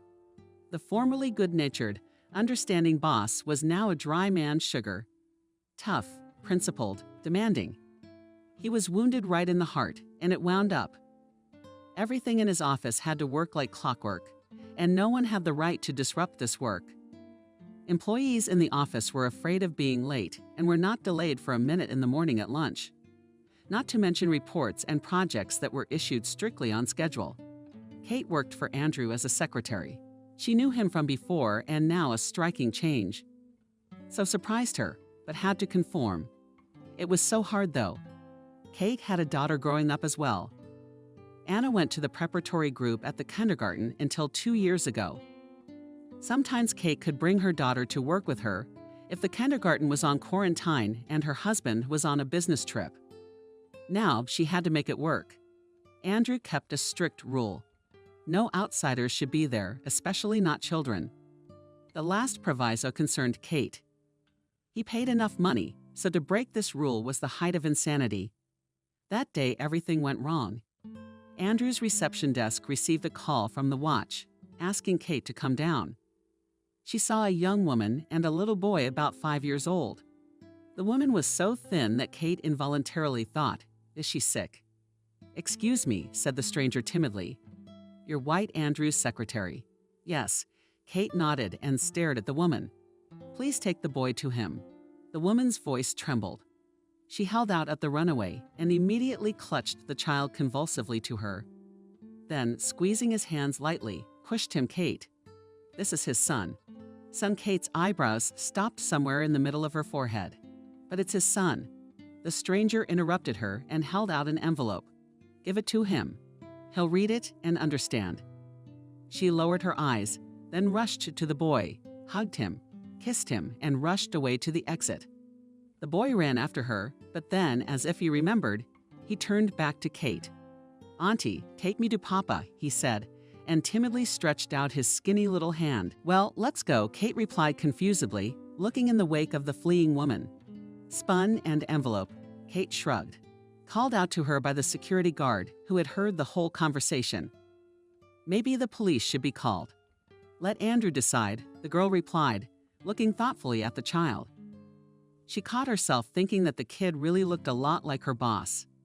She took the boy's hand and they headed for the elevator. "How would I like to see my boss's confused face?" Chuckled, and a little gloated to herself, Kate. "You can't take the kids to work. Here's a present for you in the waiting room." Kate sat the boy down on the visitor's couch, gave him a pen and a piece of paper. The child looked distraught, trying with all his might not to cry. Apparently, his mother's sudden departure had upset him very much. But he held on. "What's your name?" "Baby?" Kate asked and stroked the boy's head. Then, barely audible, he whispered, "What a good name you have," smiled at the secretary, and then came out of her pocket and took a risk. "Here's some candy." "Thank you." Just as quietly, the boy said, took the candy, unwrapped the wrapper, sent the candy into his mouth, and looked around for a trash can to throw away the wrapper. "Come on." Kate held out her hand, noting what a well-mannered boy he was. I wonder, Kate thought to herself, minding her own business and occasionally glancing in Ben's direction, how it is that our crystal clear was able to make a baby on the side. The baby is about 5 years old, like my daughter or so. So Andrew was married then and divorced his wife because she betrayed him and cheated on him. Andrew's a real piece of work himself. And that girl in the lobby, she was a mouse. And how God looked at her. His wife Emily was 1,000 times more interesting. Ben was scribbling away on a piece of paper. Kate was tapping away at her keyboard. Everyone was busy doing their own thing. When the door to the waiting room opened, the woman and the boy turned their heads at the same time. Kate blushed a little when she saw Andrew, as if he could overhear her thoughts. And Ben was timid at the sight of a strange uncle. Froze like a sparrow. Chick. Andrew looked from Kate to the boy, his eyebrows raised in surprise. What does that mean? Finally, he said rather stiffly, Kate, you know that children are not allowed in our office. And if you have no one to leave your child with, we'll have to say goodbye. Kate, hearing such words, only smiled and shrugged her shoulders. Andrew, it's not my child. Especially I have a girl. Then whose is it? The woman who called me downstairs said it was yours. Hearing this, Andrew's eyes widened. Mine? What nonsense is that? She left an envelope, said you should read it. Kate held out the envelope, inwardly jubilant. No, she used to be nice, but lately he's been like a soulless machine. So there you have it. Andrew took the envelope, visibly worried, looked at the boy, something trembled in his face. Did he also notice that the kid looked exactly like him in his childhood photos, or is he confused and all children look alike in some way? So let him sit here, I'll be right back. Andrew jerked open the door to the study, as if apologizing. I repeated now the door slammed shut behind him. Kate smiled at Ben, who was clearly frightened. What's with the uncles slamming doors? It's okay, kid, it's going to be okay, winked the woman, and really wanted to ask the boy where his mom went, but she was afraid that the boy would pay. And it's none of her business. Let him figure it out for himself, looking for his mama by Ben's ear. Andrew plopped down in his chair, twirled the envelope. Just 3 words. Andrew White. What nonsense. He finally opened the envelope, unfolded the sheet, and his eyes quickly ran over the smooth, neat letters. From the first lines, he was literally numb to what he was reading. As he read on, he felt like he was going crazy. Hello, Andrew. I'm sorry I couldn't meet you in person. Yes, what you did back then was wrong, but I should have been grateful to you. You saved my daughter by paying for the surgery, but I couldn't give you my son, especially when I found out. I think you know what I mean. I'm sorry. I thought I could raise 2 kids on my own, and I could. Well, damn disease. I'm probably gonna die soon. She kind of takes care of my mom, but she's old, and I'm afraid that after I die, Ben might be taken away to an orphanage. So I'm giving him to you, Ben, your son, no doubt about it. You can do a DNA test, please. Raise him to be a decent human being. Maria Holliday. Andrew reached the end, and his forehead covered with a light vapor. This is some kind of monstrous spectacle. Maria Holliday is the same girl who 5 years ago was supposed to give birth, and Emily and I a son, but she died. He saw the case, files himself at the morgue for some things. He and Emily identified her. Blood type, gestational age, everything matched. And then there's this. No, someone's playing a practical joke on him. Or is this a scam? Andrew reached for the phone to call the police, but suddenly his hand froze. What if it's true? Just then, Maria ran away, faked her own death. But who was helping her? She couldn't have done it alone. And what the hell could she know about? What the hell could she know that he should know, too? The man looked questioningly at the door. In the waiting room sat a toddler who really looked like him. Andrew had definitely discerned that. How was that possible? In any case, there were more questions than answers. And something had to be done. Yes, the DNA procedure would answer the big question. He went out into the waiting room and approached the boy, sat down on the couch. The little boy looked up startled. Are you my daddy? Quietly he whispered. Andrew shrugged his shoulders. I don't know how to answer the child. So you, Ben, is your name. Where's your mom, Ben? She exclaimed, "Boy, she's gone. Mom said she had to go to the hospital. And while I'm staying with you, Mommy told me to behave, not to cry. What's your mom's name?" "Maria." And then the child could not stand it, and tears spurted from his eyes in 3 streams. Andrew ineptly embraced the boy, stroked his head. "What's wrong?" Confusedly asked him. "Everything will be all right. We'll go to my place now, and then we'll decide what to do." Kate silently watched from the side and only wondered. The boss was suddenly speaking so kindly, so humanly. And it was her old boss, as she knew him before. And having made the necessary arrangements, Andrew Ranks left the office, leaving the employees only to wonder what kind of a boy is this? The office buzzed like a beehive. No one expected that Boaz could have fathered a son on the side. No one even remembered the surrogate mother. Few people knew about it, though. Before starting proceedings, Andrew decided to find out if the child was his. He and the boy went to the clinic to take a DNA test. The result would be back in 10 days, said the nice girl, the lab technician. In 10 days. Unpleasant, Andrew wondered. No sooner. It meant 10 days of waiting.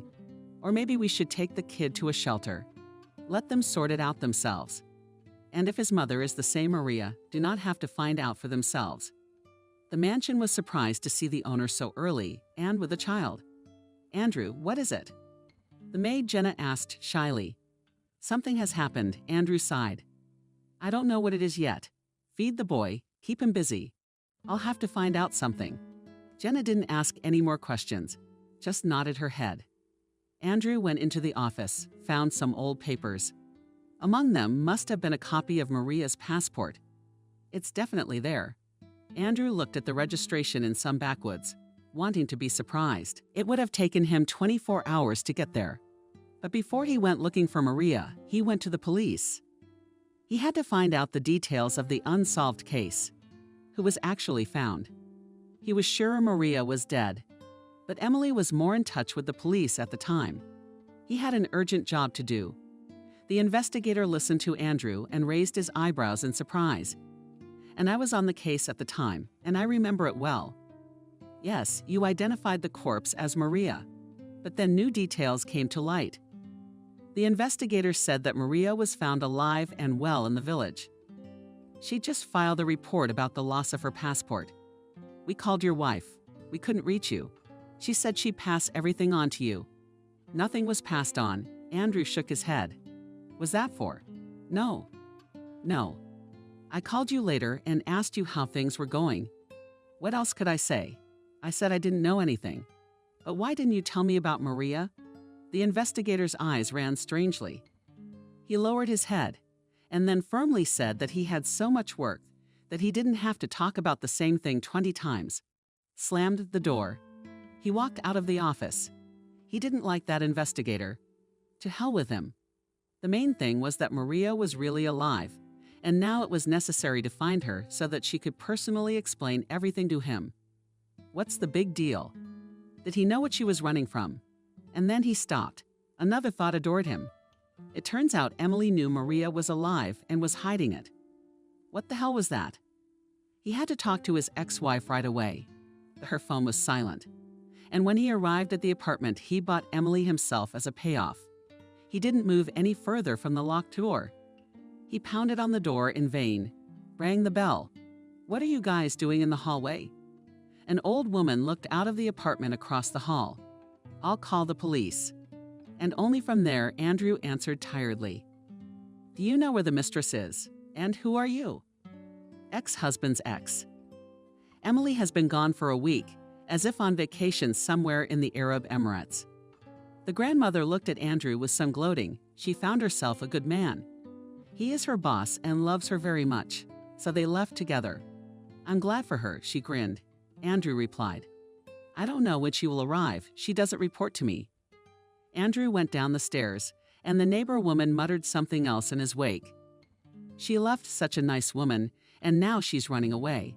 And Emily is beautiful. He plays in soap operas. He came to his senses, but it's too late for him. All these men are the same. Andrew from Emily's house went to a children's store and asked the saleswoman to pick out clothes for a boy of about 5 years old. He such on his fingers, explained Andrew. The girl understood, nodded, smiled, and soon 2 full bags of clothes were lying on the cash register. Maybe some more toys, the girl suggested. And I do not know what at this age they are interested in. Andrew wondered, and his gaze stopped on Ben in the tank. No, that's for toddlers. Following his gaze, the girl laughed. Here, look here, cars, robots, airplanes. We have new models or helicopters with remote control. I think your boy will be delighted. I got mine. He and my husband almost got into a fight, and my husband loved it. He's the same boy, only 30-odd years old. I'm sure you'll love it too. Come on. Andrew bought some helicopters, some cars, and a couple of obscure robots. Already leaving the store, laden with packages. He sadly thought of Ben how much he missed. Yes, rattles of pyramids, it is probably also so interesting. The final chord was a trip to the pastry shop, where Andrew bought a huge cake. When he got home with all his purchases, Jenna the maid gasped, "How much is that?" And Lucy the cook was even a little offended. She can't bake a cake like that by herself. And it's bad for the boy to eat sweets, she grumbled. I fed him chicken soup, and cutlets, and some compote. He ate it all, smiled Andrew. Yes, covered like a sparrow chick, sighed Lucy. Youth is a good boy in general. Andrew, will you clarify so that we understand this is your boy, Lucy? I don't know yet. Andrew shook his head. The cook nodded her head understandingly, though she honestly didn't understand anything, and neither did Jenna, who preferred to mind her own business. But she was honestly practicing with the boy. She even enjoyed talking to him. Such a sweet, well-mannered child, and so much like his master. What's the story? Everyone was interested, but they minded their own business. Ben was watching cartoons in the living room, laughing at the adventures of the heroes. He didn't notice anyone around him. The little boy seemed to have forgotten what he had been through. Or maybe he was just distracted by seeing Andrew. The smile slipped off his face. Hello, he whispered shyly. Hello, Andrew smiled, lightly touched his head, stroked it. God, what silky hair and eyes, as if he were looking at his little self. Andrew swallowed the sudden lump in his throat. What expertise is there in this? He can already see that the boy has Andrew sat down next to the child. Are you watching cartoons? Barely audible, answered the child. Ben, what are you doing? Andrew was surprised. Are you afraid of me or what? I don't know, admitted the boy. Don't be afraid, I won't hurt you. Andrew put his arm around the boy's shoulders. Listen, I need to talk to my mom. Do you know where to find her? I don't know. Where did you live? That's the name of the village on Maria's passport. Who did you live with? With Mom, Grandma, Nancy, Miss. Andrew looked sympathetically at the boy. Well, nothing, brother. Don't worry. Everything will get better. I bought so many things there, by the way. Come on, let's go look. And some toys, just like the clerk at the children's store said. Ben liked the helicopter the best. His eyes lit up. A smile appeared on his face. Andrew also liked launching the plastic machine. In short, they had a lot of fun. They almost broke the expensive vase in the living room, and it would have broken. No big deal. Andrew was laughing. And with him Ben, who now was not afraid of this big strange uncle, whom Mom said to call Dad. The servants, on the other hand, were in mild shock. They had never seen Andrew before. The fool was learning like a boy to put a boy to bed in the evening. Andrew was reading a story aloud for the first time in his life. With such pleasure he, turning the pages, himself immersed in the adventures of the Tsarevich of the Grey Wolf. Ben's eyes were closing. Sleep, son. Andrew whispered and adjusted the blanket. Son, what a sweet word it turns out to be.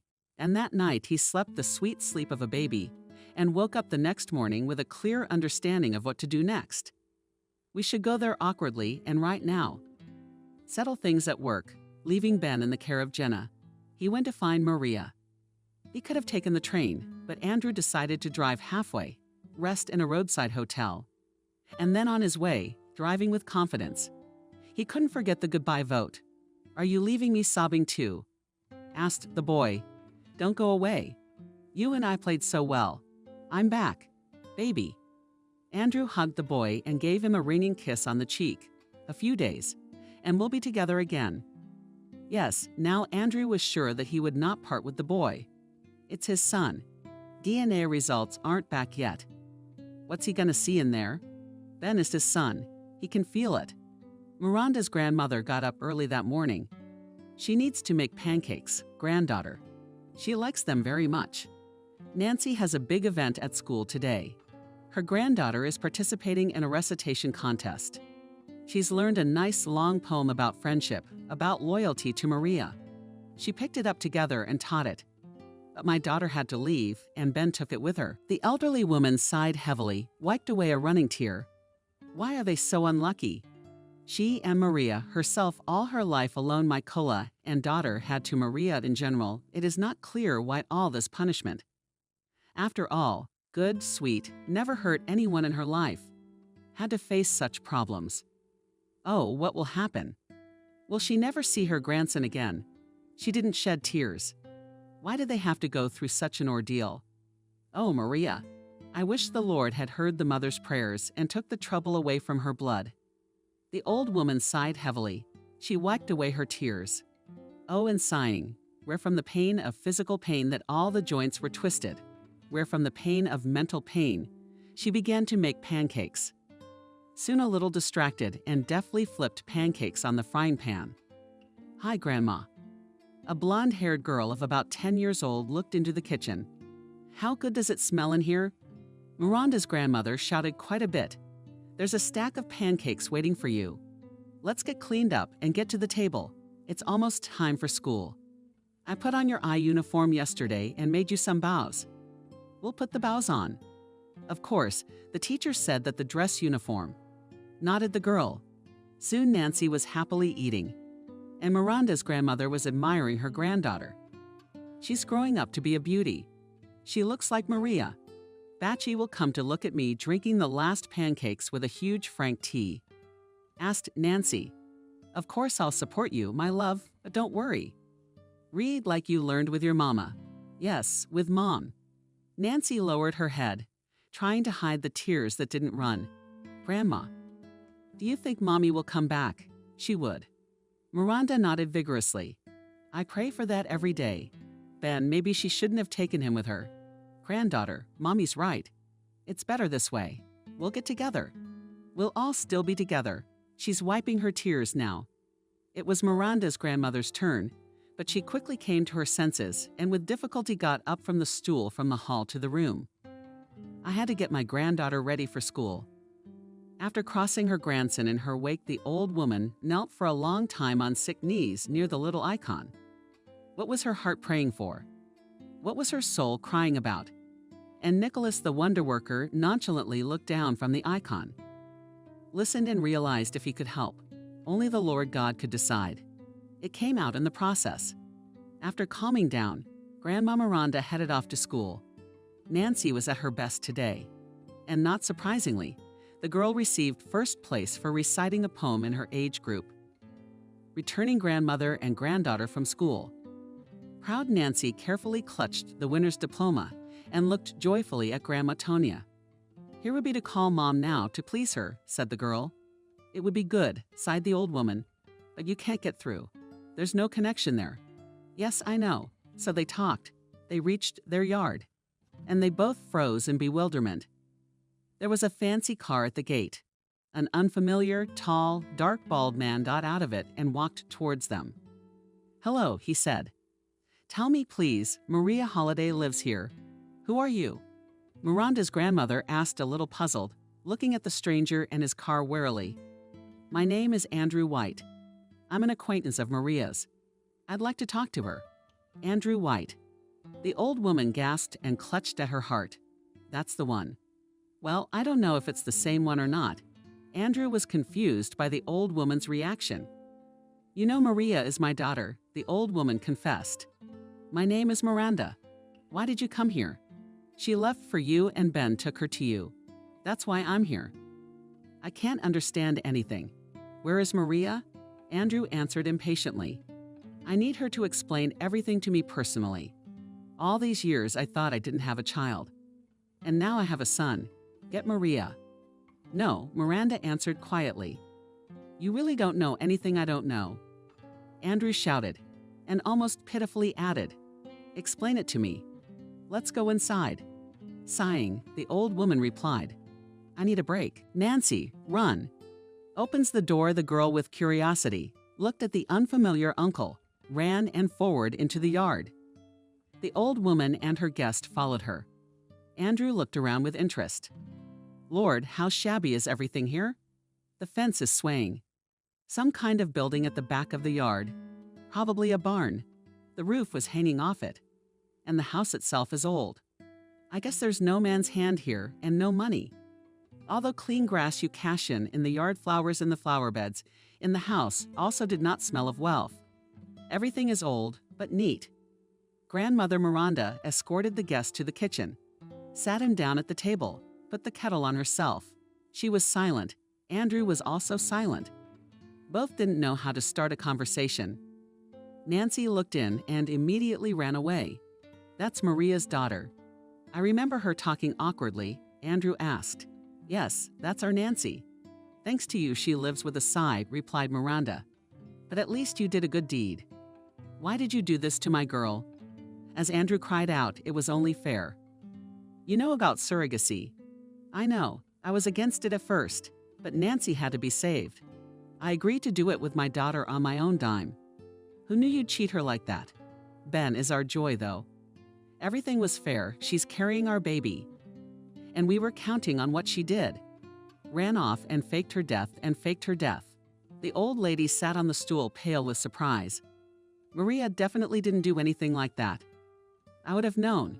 You're slandering her." "But you and your wife took advantage of a stupid girl." "How did we take advantage?" Maria realized she was acting as, excuse me, an incubator for our baby, and she basically took it for herself. That's how it works. And that's after we paid her. "You really don't know anything, do you?" The old woman said thoughtfully. "Would you ask your wife then?" "I can't. We divorced her and she left. And then I got an incomprehensible letter from Maria at work. You can't imagine the shock I felt. I thought Maria and the baby died in that car. I don't know anything about the car, but about Maria and the baby. Look if you don't know. My daughter told me everything when she came back to the village with a belly, crying on my shoulder. And I listened and cried too. These rich people. Why do they think they can do anything?" "Yes, speak," Andrew pleaded, and Miranda's grandmother began her story. On surrogacy, Maria was desperate. She had to save her daughter. And to be honest, she didn't fully realize the gravity of what she was doing. She'd made her mind up. The child she would carry was someone else's, yes, incubator, but she would do anything to save Nancy. When Andrew paid for the surgery while still early in the pregnancy, Maria idolized him. It was a miracle. The young woman vowed to herself that she would never do anything bad to him, and the baby would be born and given to him. Time passed, the baby developed, everything was fine. Andrew turned out to be a wonderful man. He took an interest in Maria's affairs. They often talked in the evenings. About nothing. Maria noticed that Andrew's wife, Emily, was tense, but she was calm about it. There was nothing between her and Andrew. That Emily takes little interest in the child, so not herself, because she carries him for Maria's sake, and their awakened maternal instincts. But the maternal instinct woke up, Maria's own. The more the term became, the more she realized how hard it would be for her to give the baby to the one who was now under her heart, afoot, under her ribs pushing, turning over in her belly. But she remembered the most important thing. The baby was not hers. She'd already gotten a settlement for it. Her baby girl is alive and well. That morning, Andrew left on business for another city.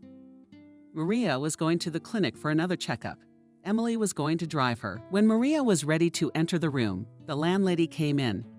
Gathered somewhat dismissively, she asked Emily, "Well, yes, I'm ready," hummed the woman and went into the room. Closed the door behind her. She stood in front of Maria and stared at her mockingly, crossing her arms over her chest. "So you are ready to give us your child?" Maria was confused. "It's your baby." "It's your baby, you fool." Emily grinned. Fertilized your egg, not mine. What do you mean? There's a contract. Maria's heart raced like a robo-chick.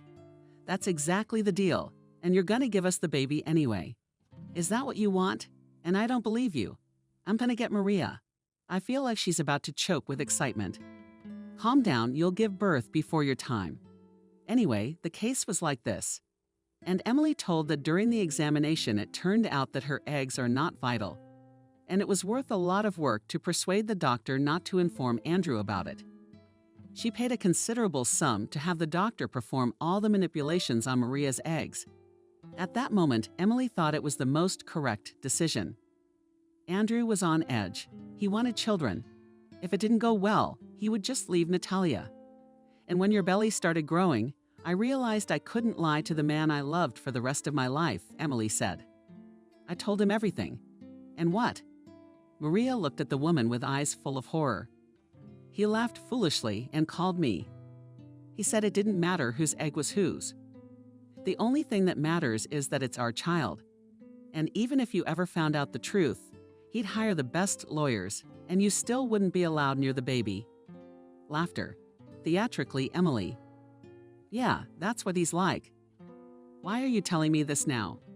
Maria whispered. I could have known nothing. Now you know, and decide for yourself, shrugged Emily. Do you understand?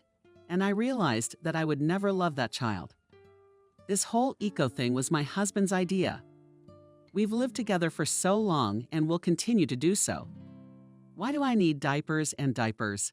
I was made for love and the stage. It's all so drab. Anyway, so I thought I'd give you a chance to get away with it. Do you want this baby? Of course I do. I'm carrying it around in my heart, not knowing it's mine. I loved him more than my life, and now I can't give him up. Maria said that quietly. Are you telling the truth? Oh my God. Of course I'm telling the truth. And Andrew knew it was my baby. Of course I confessed to him. It doesn't matter to him who the mother is. What matters is that we're gonna be together. Don't you hear me? I don't want a baby. Build your own damn place and live there and raise it. You got the money and the baby's a bonus. Andrew, he'll look for it and he'll find it. Don't worry about that. I've got it all figured out. But it's none of your business. And Maria agreed with Natalia. On the way to the train station, they stopped by the clinic just in case, and the same doctor confirmed Emily's words. Yes, Maria was carrying her baby. Yes, she could have made a scene. But what would she have accomplished? The baby would have been taken away from her anyway.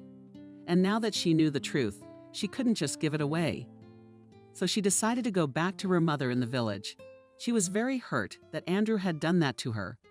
When he knew the truth, he could have talked to her. Maria thought they had a relationship of trust, but they didn't. What did she expect, though? He loves his wife. Yes, Maria was afraid to admit to herself that she had managed to fall in love with Andrew. And now a cruel disappointment awaited her. She would hide, disappear, dissolve. Emily. I bought her a ticket myself, put her on the train, and Maria went home with a baby under her heart. Her own baby.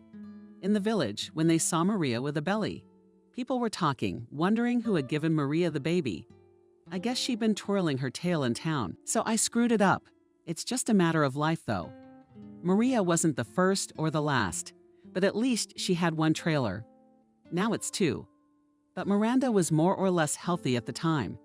She fought back, took a bite out of her glasses. That's it. Gossip Girl. Gave birth to a healthy boy, Ben, at term, and named him Ben. And all these years she raised her children. She put her heart and soul into them. Nancy loved her little brother too. She became such a wonderful nanny. And Antonina was relieved. I guess that town girl kept her word. They're not looking for Maria. The only thing is that when she was pregnant, she went to the district center to get her passport restored. It took a long time, but then they gave her new documents. Where did you lose your passport? Maria couldn't remember. Probably when she was traveling home on the train through the village. She didn't have time for a passport. Time passed. Maria took the counting courses at the district employment center. She got a job in the office. At the same time, she entered the institute by correspondence. Home, children, work, study. I was terribly tired. But nothing, I managed. And Miranda helped around the house. Although over the years, my legs began to hurt terribly. Doctors diagnosed Arthur, and it's hard to cure it, and it takes a lot of money. And diabetes got attached to the old woman. In short, the diseases clung to her. How was she? Maria had to do more and more herself at home and in the vegetable garden. It's good that my mom at least cooks. And then she got so weak that she could hardly get out of bed in the morning. I thought it was from overexertion, from fatigue. I bought some vitamins, but they don't help. I went to the district hospital. They at first also sang about avitaminosis and daily regimen, and then Maria's tests came back, and the doctors suspected something more serious in the city she was sent. It turned out that Maria has a tumor in her head, which can only be told after surgery. Although the doctors averted their eyes, saying that by all accounts the tumor is malignant. And even if we do the operation, there's little chance. And I need a lot of money for treatment. Where do you get them? From a single mother with 2 children, with a sick mother to boot. Maria soon realized that her business wasn't good enough. What to do? The young woman imagined, like the orphan, these were her children. And what then? Take them to an orphanage. They'll take them away. Mama's sick. She won't let her have custody. And Nancy feels sorry for Ben and myself a little bit. I came across an article on the internet about an old man who lives somewhere in Dallas. He cures people. He's not a quack. Not everyone is taken for sure. But if he agrees, then a person must trust him completely to break contact with the world. A year or 2 passes and he comes back. The person is completely healthy. Maria told her mother about this article, yes. Fairy tales, our daughter shook her head. Miranda, she just siphons off money, that's all. Where did I get the money from? He doesn't charge anything for treatment, Maria objected. They write a lot of good things about him on the internet. But how is it in practice? And in reality? Until I find out for myself, resolutely answered Maria. Mom, I've made up my mind. I'm going to look for this old man. Daughter, you're so weak, but you still have the strength to try. Well, maybe you'll agree to the operation. Doctors are not fools, they're not fools either. But they've already written me off, you know. Yesterday at the clinic I was taking pills, and the nurse and the doctor were talking about me. The nurse says holiday. We need to add more painkillers. And the doctor says yes for 2 more months. And then it won't be necessary. Mom, you know, they knew I was sitting at the door waiting for a prescription. That's what they said in town. They seem to agree to do the surgery and then they add. But you're responsible for the outcome. Nobody's vouching for this kind of surgery. How's that? Oh, my daughter, what a grief, and how did you do it? Miranda sobbed. It's okay, Mommy. Let's hope for the best. We just have to do something about Ben. Miranda then raised surprised and crying eyes at her daughter and told her what she had thought up. Mom, you have to consider both options. What if I don't come back? The guardianship will come to you. I don't think they'll let you keep 2 kids. All right, Nancy, that's more. Maybe they'll agree. Ben will definitely be taken away to an orphanage. What are we gonna do? A son can't be an orphan with a living father. I'll take him to town to Andrew. He's his son. He won't do anything bad to him. Miranda was against it. How could she give her grandson to some uncle? Not happen. But Maria convinced her. She had already found out on the internet that Andrew is also a successful businessman. He's rich, and when he finds out he has a son, he should be happy. After all, he wanted him 5 years ago, Emily. But Andrew and Natalia must have divorced. Maria didn't read it on the internet. She wrote a letter to Andrew in which she confusingly explained her action. And then she talked to Ben, told him he had a daddy and he would have to live with him. You cried. Oi, what about Nancy? What about Grandma? They'll come and see you later. Maria lied. She thought she was doing the right thing, and so did I. I'll be back. I just need to recuperate a little in the hospital. Wiping away tears, specified Ben in the hospital. Hugged him Maria. Don't worry. Will they love you there? I don't want to. I need to be with you. You can't be with me, son. But I promise you that I'll always be with you in my mind. Do you believe me? He didn't say anything. He just nodded and snuggled into his mom's fragrant hair. Yes, he would do as Mom asked. The main thing is that she gets well. And he's an adult. He understands everything. He'll be patient. Maria and Ben went to the city. There she easily found the office of Andrew's firm and left her son. And then, hiding behind a tree not far from the office, watched carefully. She saw Andrew arrive. How then he came out of the bathroom and got into the car. That he would not hurt the child, she felt that with her motherly heart. And then Maria sobbed, sitting in the public garden. She had given her son away with her own hands. That's exactly what they wanted her to do. 5 years ago, she couldn't do it then. Ran away, hid. But God must have punished her, and now she has to pay the bill. Maria called her mother and told her that Ben was with Andrew and everything was fine. Daughter, maybe you'll go to the hospital now. Didn't she ask? Miranda begged her. No, Mom, I'll do as you decided on the wall. Kiss for me and tell her I love her very, very much. I promise I will do everything I can to get back to you. Barely holding back tears, Maria replied, Just don't call me. It will be easier for me. God bless you, my darling, my only daughter. Miranda sobbed. May everything work out for you. I'll pray for you. My darling. Thank you, Mommy. That was the end of their goodbye, and Maria's cell phone was never answered again. It was out of range. Apparently, she turned it off so she wouldn't tear her wounded heart out. And Nancy and Miranda said that at the hospital, her mom just wasn't picking up her cell phone, but she would definitely call and it would get easier. And Nancy began to wait. She missed her mommy and her baby brother very much. But the girl believed that Mom would be back soon, and so would Vanga. In the meantime, she will be the main helper of her grandmother to study well and please her with her successes. Andrew listened to what the old woman was telling him and could not believe that it was all true. How could it happen that his experienced businessman, intelligent man was so spent? And by whom? Emily? She got rid of Maria. But why? And then Andrew remembered his interactions with Maria. Their conversations and innocent jokes and smiles. He liked this girl for her simplicity, naivety, and purity. He was even flattered that his child was being carried by such a mother, a real mother. I remember he even asked Maria's permission several times to touch her belly, to listen to how the baby was turning there, moving a leg or a hand. Those were beautiful moments. One day, Emily saw such a scene and then made a scandal for Andrew. Like you're a surrogate trying to have an affair. What kind of affair? Emily didn't understand his feelings or the feelings of the father-to-be. He was just waiting for a miracle, but the miracle did not happen. Now Andrew understood why Emily was jealous of Maria, but she didn't show it. And when she realized that the situation could go further, she decided to act. Not but. Had she persuaded the doctors at the hospital to go on the offense? Did Ben, really my son and son Maria, confusedly said when he listened to Antonina's story. So you knew nothing.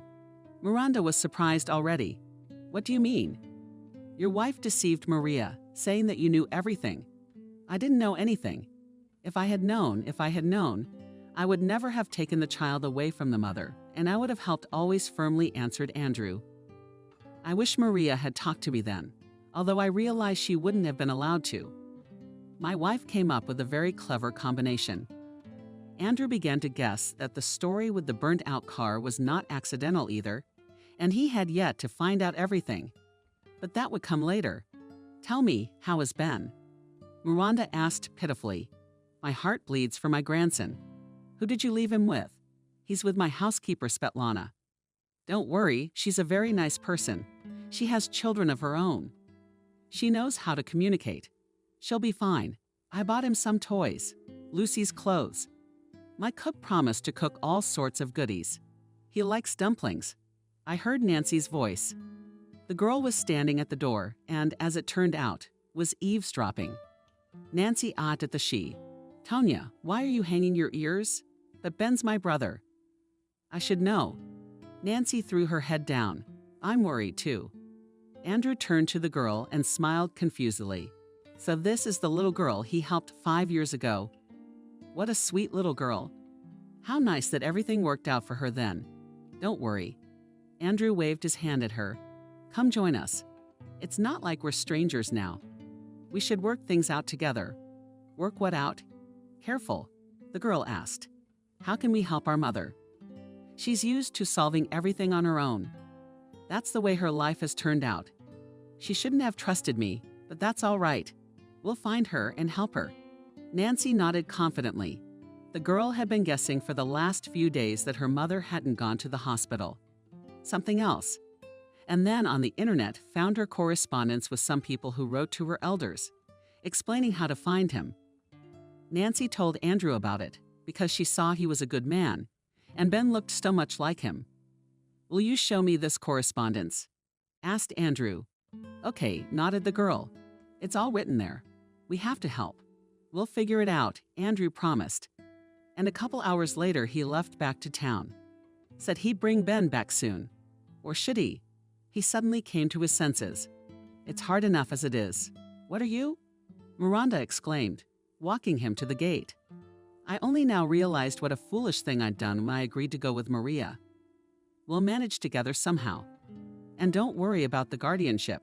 The examination will be ready soon, and no one will take anyone to the orphanage, Andrew promised. But don't get me wrong. I want to know for sure, is Ben's baby Maria? How can I prove it to you now without her? Miranda splashed her hands. You can give me a toothbrush on the wall. If they are their own blood, then there are no more questions, Andrew replied. There were still doubts in his heart. Had he been deceived so cleverly at the clinic? Miranda's grandmother immediately rushed into the house and soon brought out a toothbrush. Girls, just like Andrew asked. Here's more. Andrew pulled out his wallet and took out some large bills. Take these for the first time. I also want to send a construction crew to your place. I see you have no foundation, no walls to insulate. Winter's coming. Oh, what for? Miranda's grandmother was embarrassed. We can and should do it ourselves. You helped us so much with Nancy. It was a long time ago, smiled Andrew. Life goes on, and don't refuse help. You don't know who owes who. And he left, and Miranda's grandmother stood looking after the car. What a good man is Andrew. Yes, Ben has a decent father. I wish Maria would get well. Did thoughts of her daughter make the old woman sad again? She cried. Why was her beauty so unlucky? And now this disease. And where to find her? The first thing Andrew did in the city was to stop by the clinic where he did the DNA analysis and explained what he wanted. I see, nodded the girl lab technician. We'll do it, but it will take a little more time. Do everything as it should be done. Andrew agreed. Now he did not rush things. He just wanted to document everything, and his heart was already sure. Ben is Maria's own son, and his too. He arrived home while Ben was still asleep. Andrew marveled at the first hour of the day and the baby asleep. Jenna was embarrassed, then admitted yesterday she had let the boy watch cartoons late and then fell asleep herself. Anyway, when exactly he fell asleep, Ben, she doesn't know. Andrew, I'm sorry, but I've got a whole house and a baby to take care of. And I wanted to go to my family's house last night. I couldn't make it. And I've got kids growing up too. I can't work like this. Yeah, Jenna, I'm sorry, you're right.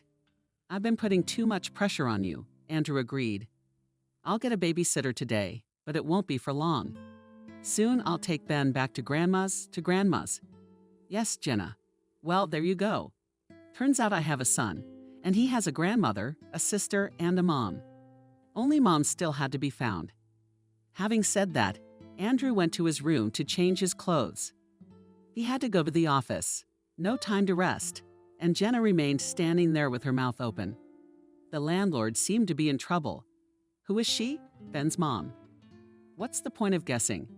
He'll find out in time. Andrew called Katya into his office first thing at work. After asking about business, he got to the important question.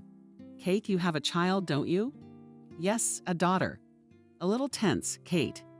Did someone snitched to the boss that yesterday I had to take a pipe burst? Andrew, you're not swearing. Only she wasn't bothering anyone here yesterday. She gave herself away. Worried, Kate told about the pipe, about the tutors, about the fact that her husband is on a business trip, and the nanny has another order. The supervisor only raised his eyebrows. Then he smiled at Kate. Don't worry, you are. I'm not asking because you brought your daughter here. Of course, it's against the rules. But we all have force majeure. It's fine. The daycare is open today. Yeah, Kate's jaw dropped at that answer from the chief. What's the big change? Kate, you said about a nanny. Can you tell me where to find a good one? I have to go to the agency for a few days. I don't want to go to an agency. I need a trustworthy one who really loves kids. I can recommend Kelly if they're leaving the duck. She's a good one. I just need to know if she can do it. Please, I have to go today. And it's literally just for a couple of days and preferably with accommodation. And if your little girl can't be left with anyone during that time, I can take her home with me. I can't take care of 2 people. Yes, you can. I'll call her now, and then, if anything, I'll give you her coordinates. Kate nodded. Then in the waiting room, she marveled at how the boss had changed in just 24 hours. He was again, as before, open, smiling, human. That kid must have had such an effect on him. And he's the one looking for a nanny. Kelly was available and agreed. Andrew didn't like it. A former teacher on a well-deserved vacation, but still quite lively, active, modern. They met within an hour of Kate's call and talked things over Ben should like it with her. Afterward, he set about finding Maria. First, he called all the hospitals. Maybe she changed her mind and went to the doctors after all. Or maybe she got sick on the street, but she was nowhere to be found. So she went to that old man in Dallas. Andrew did not believe in these tales of miracle cures and decided to go looking for Maria. He couldn't even explain to himself why. I mean, who is she to him? No one. No, she was the mother of his child. And he felt responsible for this poor young woman. She needs urgent medical attention, and he would pay whatever it took to treat her. And he also wanted to tell her, looking into her eyes, that he was not guilty of anything. Andrew looked at the picture he had taken from the laptop at Miranda's house. Maria's correspondence with other people on the internet. About that the elders figured out the route on the plane, and they will figure out where to look. Just need to settle all the affairs at the firm, so that during his absence everything works like clockwork. That'll take 2 days, and then we have to take him to his grandmother's bathhouse. Andrew understood that it was hard for the boy in an unfamiliar environment, even if he had the best nanny in the world. There's no one better than his grandmother and his little sister. Maria, why did you pull the kid out of his familiar environment? It's understandable, though. She didn't believe in her cure, so she saved her son from the orphanage. And it was the right thing to do. Otherwise, Andrew would never have known the whole truth and lived a lie. Toward evening, Andrew stopped by the clinic to see a well-known oncologist. He had made an appointment with him in the morning. Andrew wanted to understand what was really wrong with Maria, because he had taken the medical documents from Miranda. Maria did not take them with her, and this once again confirmed Andrew's speculation that she had left for Dallas, not hoping to return. Just left so no one would see her torment. The old man is like a placebo. What if it helps? Ethan took a long look at Maria's scans. Read the transcripts. I can see why the woman was reluctant to operate. He said, after a little silence, the tumor is in a hard-to-reach place, and there's a big risk of hitting the optic nerve. Plus, it's not clear what kind of tumor it is. The girl's mother said the doctors were leaning towards malignant. And the labs are bad. Headaches, weakness. It's all circumstantial. She needs surgery. Can you do that? I can do it. But I have a waiting list for a year. But doctor, please. Ethan thought about saying no to Andrew. He couldn't. After all, the new hospital building had been built thanks to the work of his interlocutor. I'm sorry, but this is a rather expensive operation. No, I will not take a penny, but the equipment materials. Finally, he said, I understand. Andrew interrupted him. I'll pay for everything. How much? The sum, of course, was decent. But Andrew was not embarrassed. Ethan was embarrassed when he heard that the patient had yet to be found. She's gone to Dallas. The doctor shook her head. But what kind of people are we? Why do they believe all this nonsense? Desperation, I guess. Your colleagues told her almost to her face that she was a goner. Andrew said, Thank you for speaking up. You're welcome for now. You'll be sure to look for her. Time is not working in our favor. Andrew left the clinic both aggravated and worried.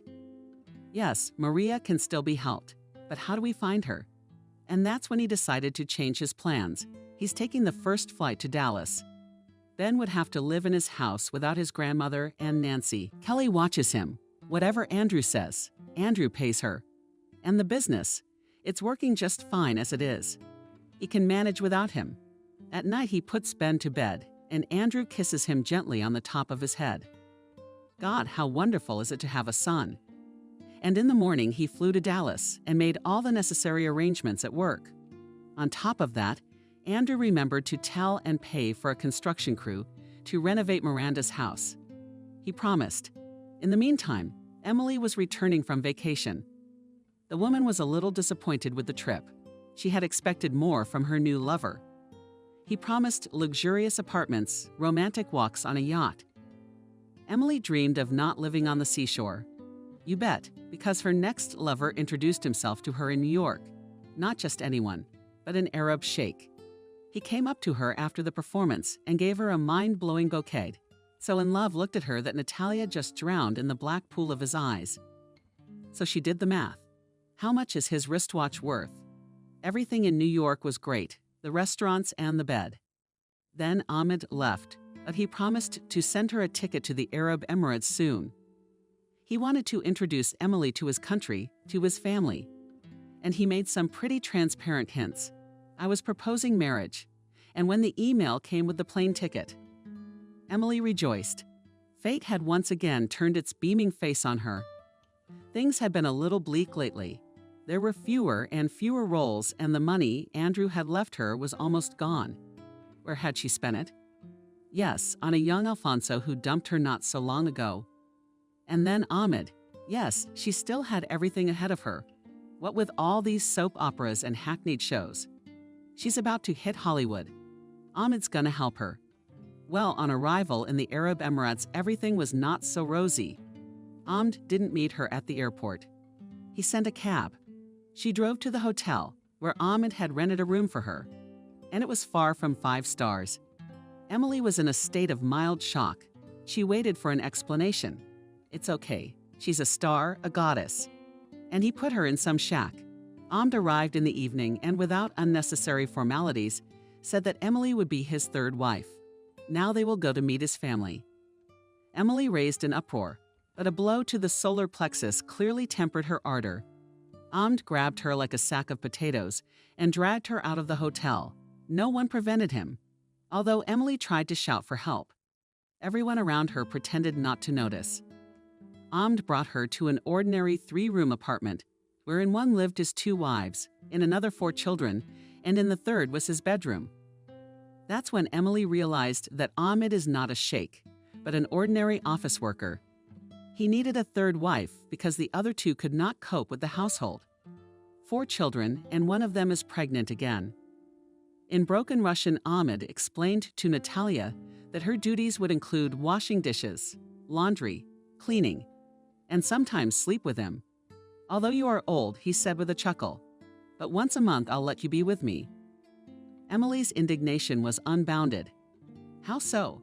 She is an actress, a star, and her servant. And who is some obscure Arab? Emily tried to make a scene, even swung to slap Ahmed. But he was more faithful, and a moment later his wife blushed on Emily's cheek. She spent the night crying on a mattress thrown on the floor by one of Ahmed's wives. And in the morning the real horror came.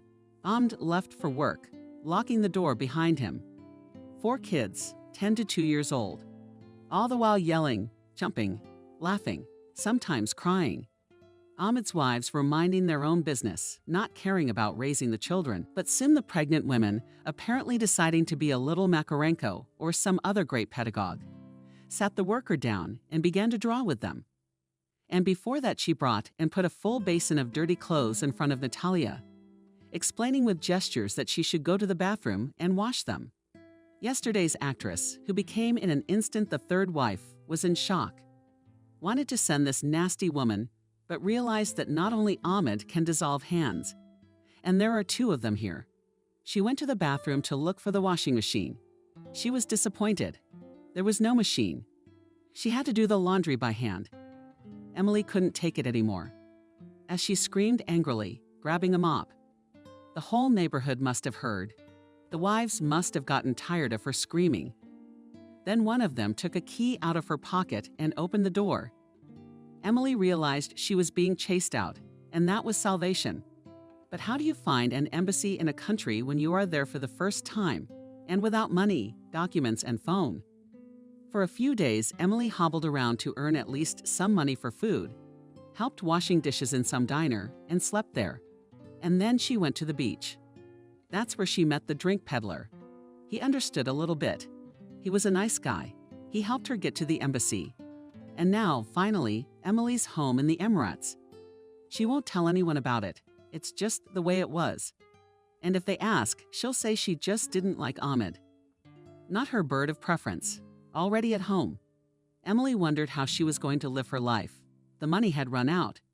There was no offer of a movie. Working in the theater brought a small income. How could she spend all of Andrew's money so recklessly? She'd have to find a new lover. But the thought of their media sobered her. What if the new one was the forgotten old one? Yes, Andrew. Their divorce doesn't mean anything. I mean, he's always loved her. Divorced out of jealousy. But maybe he's calmed down now. Besides, Emily knew for a fact that Andrew was still single. Probably because he loves her. The conversation with the neighbor only convinced her that her thoughts were correct. She was just taking out the trash when the ubiquitous old lady from next door peeked out. "Oh, Emily's back," she sang in a sweet voice. "You look so much prettier than when you burned. Your vacation was good for you." Emily only nodded in reply. If the old woman knew what a vacation it was. "And you alone. Where's that hot brunette?" "The one who brought you roses in armfuls," winked the neighbor. "And the brunette was not my type." Emily replied with dignity and went down the stairs. "And really, why do you need him?" I heard her say, "Maybe you're still sitting with your husband?" "What husband?" Emily was surprised and turned to her neighbor.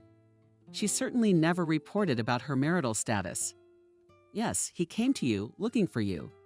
He was tall, clean-shouldered, brunette too, but not as black as the one with the roses." Andrew was here. Emily smiled happily, not hiding her joy. "He was." The neighbor nodded, "and he was very upset when he found out you'd left." "What did you say to him?" "You old fool." Emily suddenly kissed and stepped up the stairs. "Why do you swear, Emily?" "I didn't tell him anything about that black man. I told him I'd gone on vacation, and everything was exactly right."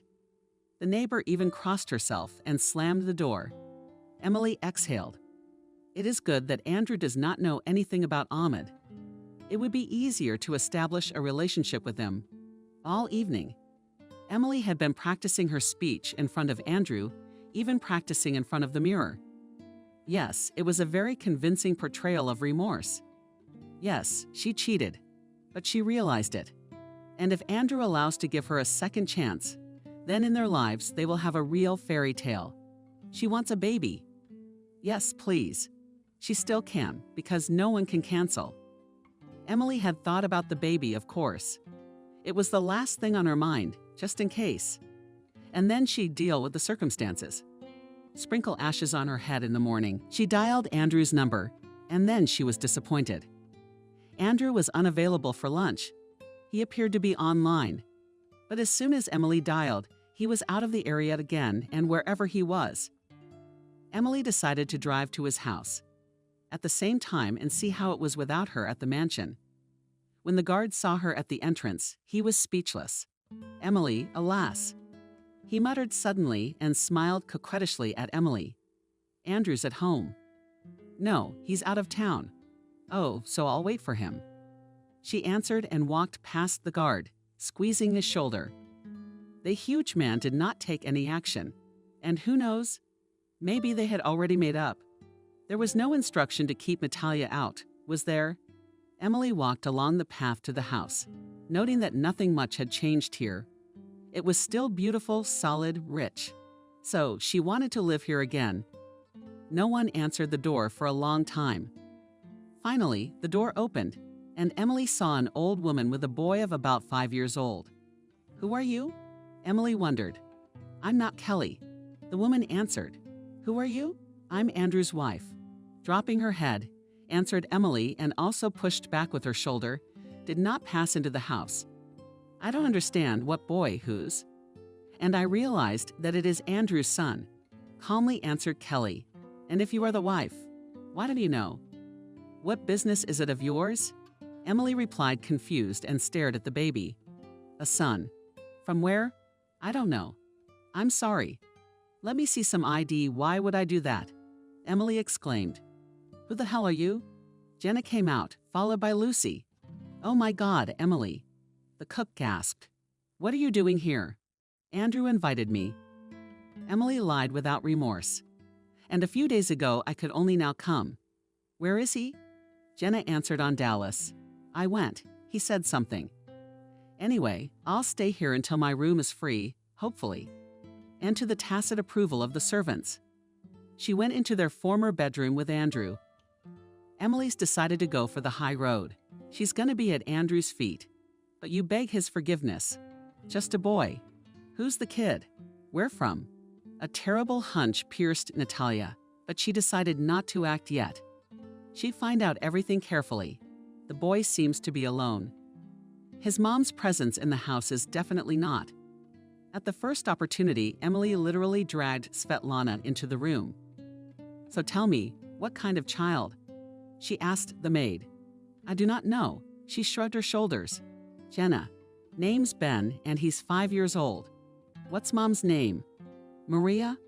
And sort of hearing that made Emily's heart squeeze like that. It's Maria again. How could she be here? I mean, everything worked out so well back then. Where is Maria? At the hospital, I think. Which one? And I don't know anything. You'd better ask Andrew. I will, Emily muttered. And after lying in bed, she reasoned even if this Maria, and will have some claims, then Natalia, she is definitely not a competitor. But Andrew found out about the son. What's the big deal? You still have to beg his forgiveness. He loved Natalia so much. She's no competition to her. On the other hand, it's good not to have to bring it up. There's already a son. It's the other thing. How to explain? Who was found in the car and where did Emily send the body? She had nothing to do with it. The police got it wrong. And we can blame Maria for that too? She's the one who put the whole thing together so she wouldn't give up the baby. Natalia thought her plan was pretty good. She'll improvise the details as she goes along. The main thing is to charm Andrew. And it was also necessary to establish contact with the boy, so that Andrew could see how much Emily cared for him. In general, Emily began her main epic, and not on the screen, but in life.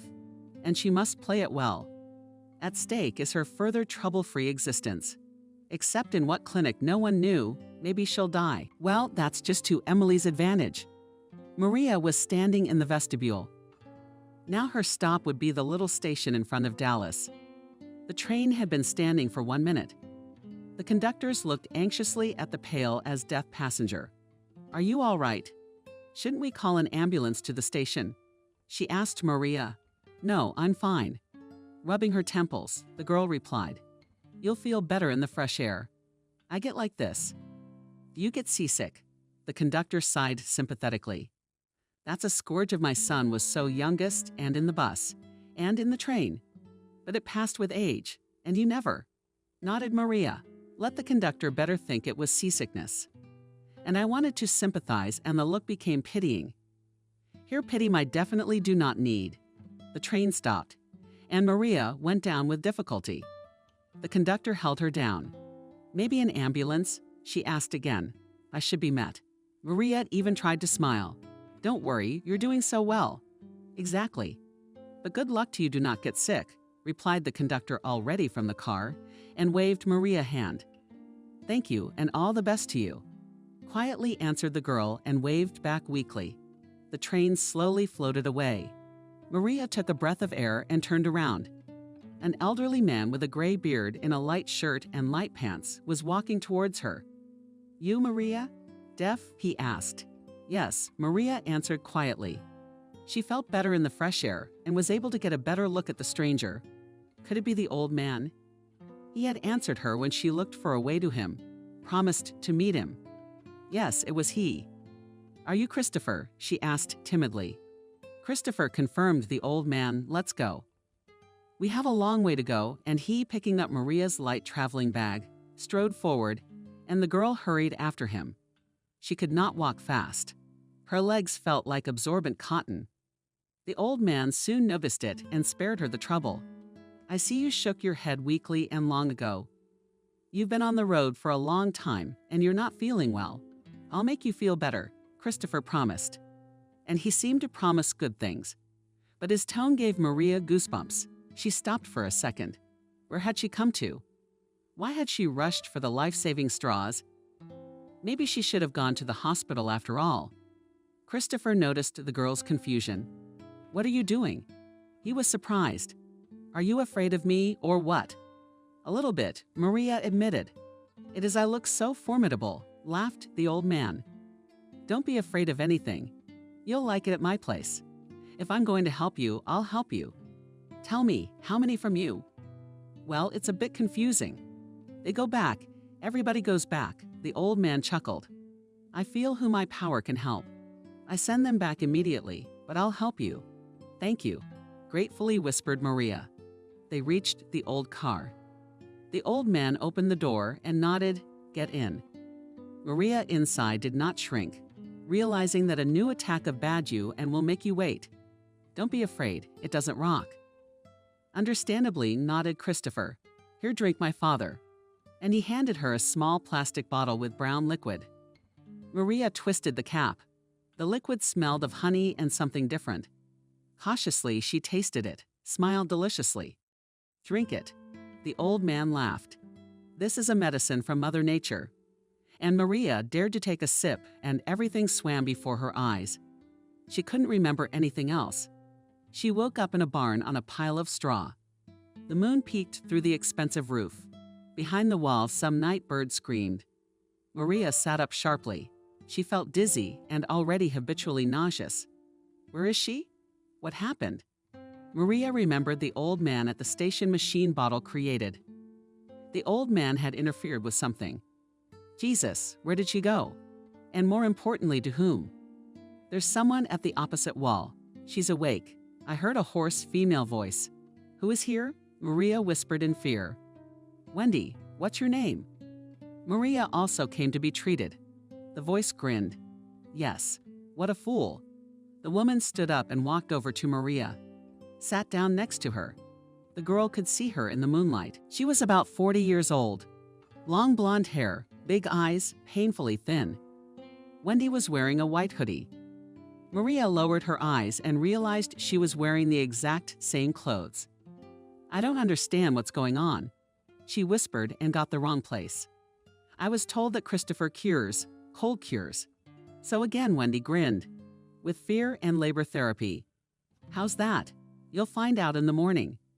Don't scare the kids before they're ready. I thought I was going to die of fear when I got here too. But I'm hanging in there. It's been almost a month now. I found Christopher on the internet too. That's what they said. It's good. A kind grandpa helping selflessly and all that. But in reality, he's a real slave driver. He's a creep. He's the last one. And Wendy told her story. 2 years ago, she had some kind of suspicious mole. She had surgery, then chemo, and the disease seemed to recede. But a few months ago, it came back in a more aggressive form. Doctors again suggested chemo, but honestly said it wouldn't help for long. And then Wendy found some beautiful Christopher tales on the internet. She believed it, hesitated for a long time, and then decided to die anyway. What if it was a chance? Wendy had no family. No one would talk her out of it. So she rushed to the old man. He met her at the station, gave her some kind of drink, and then she was in the barn. And then Wendy found out how Christopher was treated. He lived with his wife in the middle of nowhere, nearby mountains. The house is a sturdy homestead with a high fence fenced off from curious random travelers. Protection behind that high fence. Christopher used the labor of the unfortunate people who sought his final salvation. He set up in his yard a real mini factory for the production of various souvenirs and things that tourists like to bring from Texas. His wife taught him where she could sit with the needles, but more unfortunate women did all the work. Those who couldn't knit learned quickly, because the tiles were also used. No one tried to run away. Christopher had the clever idea of employing women who were already well off. They could still do a lot of work while they were sitting there, by the way. They couldn't run away. For the big criminal ones, he gave them some kind of tincture that made their heads foggy. Are there many of them here? Maria asked with fear after listening to Wendy. It's just you and me now, and there were 2 others. Genya disappeared a week ago, and Lena disappeared 3 days ago. Where did they go? They must have died, Varia replied with a sigh. Christopher sees when a man gets weak and takes him to another barn. To die, probably. Then he gets rid of the body. I don't know how, and I don't want to know. There's a mountain river nearby, though. You know which one will carry him away faster.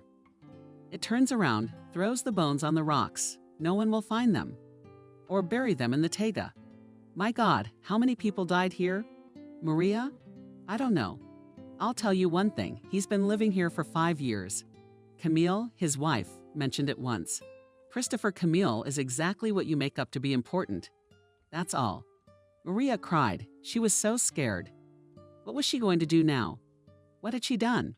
Yes, she realized that her trip would probably be a one-way trip, but she certainly didn't expect this.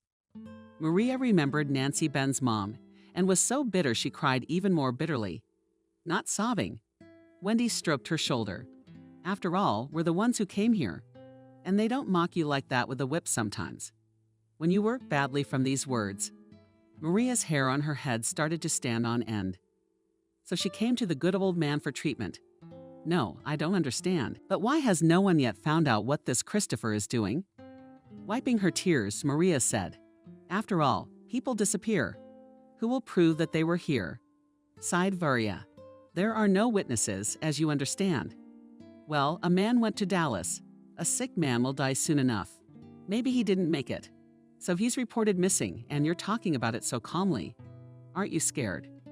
Not anymore, and you'll calm down soon. Wendy hugged the mouse. So they, sitting against the wall in the barn and forgot heavy sleep, fell to the wooden wall of the barn. In the morning, the door creaked open, and the gray-haired old man peeked in. Come out, you've had enough sleep, he shouted in a loud voice. The women obediently reached for the exit. The yard was wide. Purely a meeting. In the middle of the table, a wide awning over it. A little farther away was a good-sized house made of cargo. On the porch stood an immense size, promised Camille. Maria guessed. Babbage approached Maria and looked at her closely. Totally white, unhappily, she said to Christopher, It will not last long. Let her be like that for now. Then we'll find another, he waved away. There is still a lot of work. While the weather allows, we need to impose more, so that in winter there was something to sell. That's right, too. You don't bring those 2 faces into the house in winter. Camille nodded. They talked to each other as if neither Wendy nor Maria understood them. And that made Maria even more frightened. Like wordless animals, she. So first, they will order you to come, and then I'll give you coffins to eat, said Camille Marsh to them under the canopy. Wendy obediently went, and Maria stayed where she was. Do you need a special invitation? Shifted his eyebrows menacingly. Camille asked, I won't work for you. Quietly but firmly said Maria.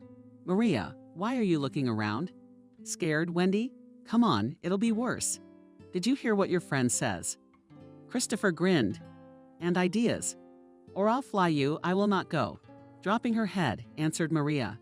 The next second, she felt the strokes of the whip. Then another and another. My eyes went black. I felt dizzy. Maria fell. Christopher, cursing, dragged her into the barn. Where did you bring such a stiff from? Shouted Camille. It's no use, you see. She won't be anything in the itch. The old man answered her. The mouse fell into a heavy sleep.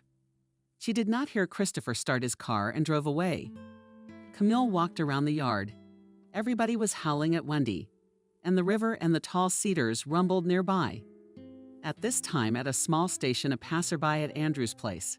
From the few passers by, he asked about a certain old man who cures, but no one had heard of such a man. They just shrugged their shoulders. Somewhere around here, he lives apart from everyone else, Andrew explained. Yeah, there's a lot of them. Only people dismissed it. But one woman suggested that Andrew was talking about an old man living with his wife in the mountains. But he doesn't heal. You've been told the wrong thing. Guy and his wife make souvenirs, things for tourists, she explained. He's kind of aloof, doesn't talk to anyone. He's a Baptist. Really? Andrew was surprised. But they say they have a house behind a high fence. Doesn't anyone know what's there? They don't let anyone in. But they make good souvenirs and knit very nice mittens and socks. Oh, there he is. The woman waved her hand in the direction of an old car. A tall old man stepped out of the car and headed leisurely towards a building with a loud name of Internet Cafe. Andrew even grinned. The old man went social networking. And then it hit him. And this is how this grandfather can look for his so-called patients. He's a murky old man, so it's obvious that it's useless to talk to him. So Andrew decided to take a little gamble. He waited until the old man came out of the cafe and slightly swaying moved towards him. "Excuse me, are you the man who heals?" he asked. Then he coughed. The old man looked at him carefully and was silent. "I read about you on the internet. How can you help me? What's wrong with you?" Finally, the old man said, "I'm oncology. My lung doctors won't do anything. They said 2 months and that's it." 2 months? You're saying that in your head? Questioned the old man. "Well, let's go. I'll help you as much as I can." At the car, he handed Andrew a bottle. Andrew opened the cap and sniffed. "Drink this tea. Will it make you feel better?" The old man smiled. Andrew took a sip and immediately coughed. "Like you were sticky," grumbled the old man. "You can't tell."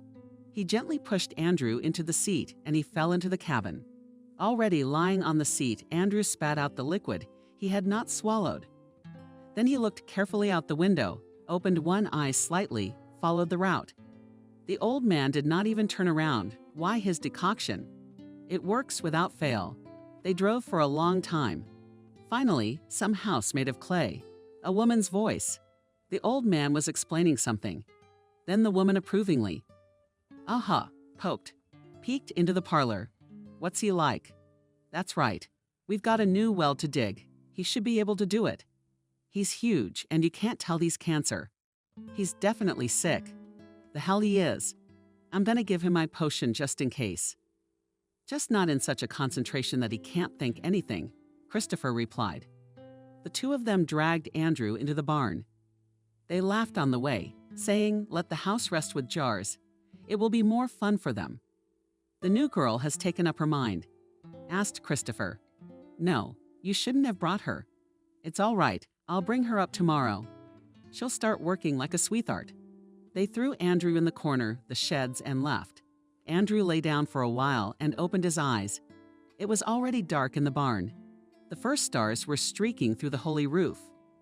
Those he heard a woman's hoarse voice. Maria hesitantly asked Andrew. "No, I'm Varia." "Maria is asleep. She's had it up to here today. Poor thing. Where is she?" Andrew jumped up from his seat. "Here I am, weak voice. Who are you?" "Maria, it's me. Andrew, White Andrew." The girl gasped. "How are you here? Why follow you, Maria?" Andrew walked over to the lying girl and sat down next to her in the starlight. They looked at each other confused.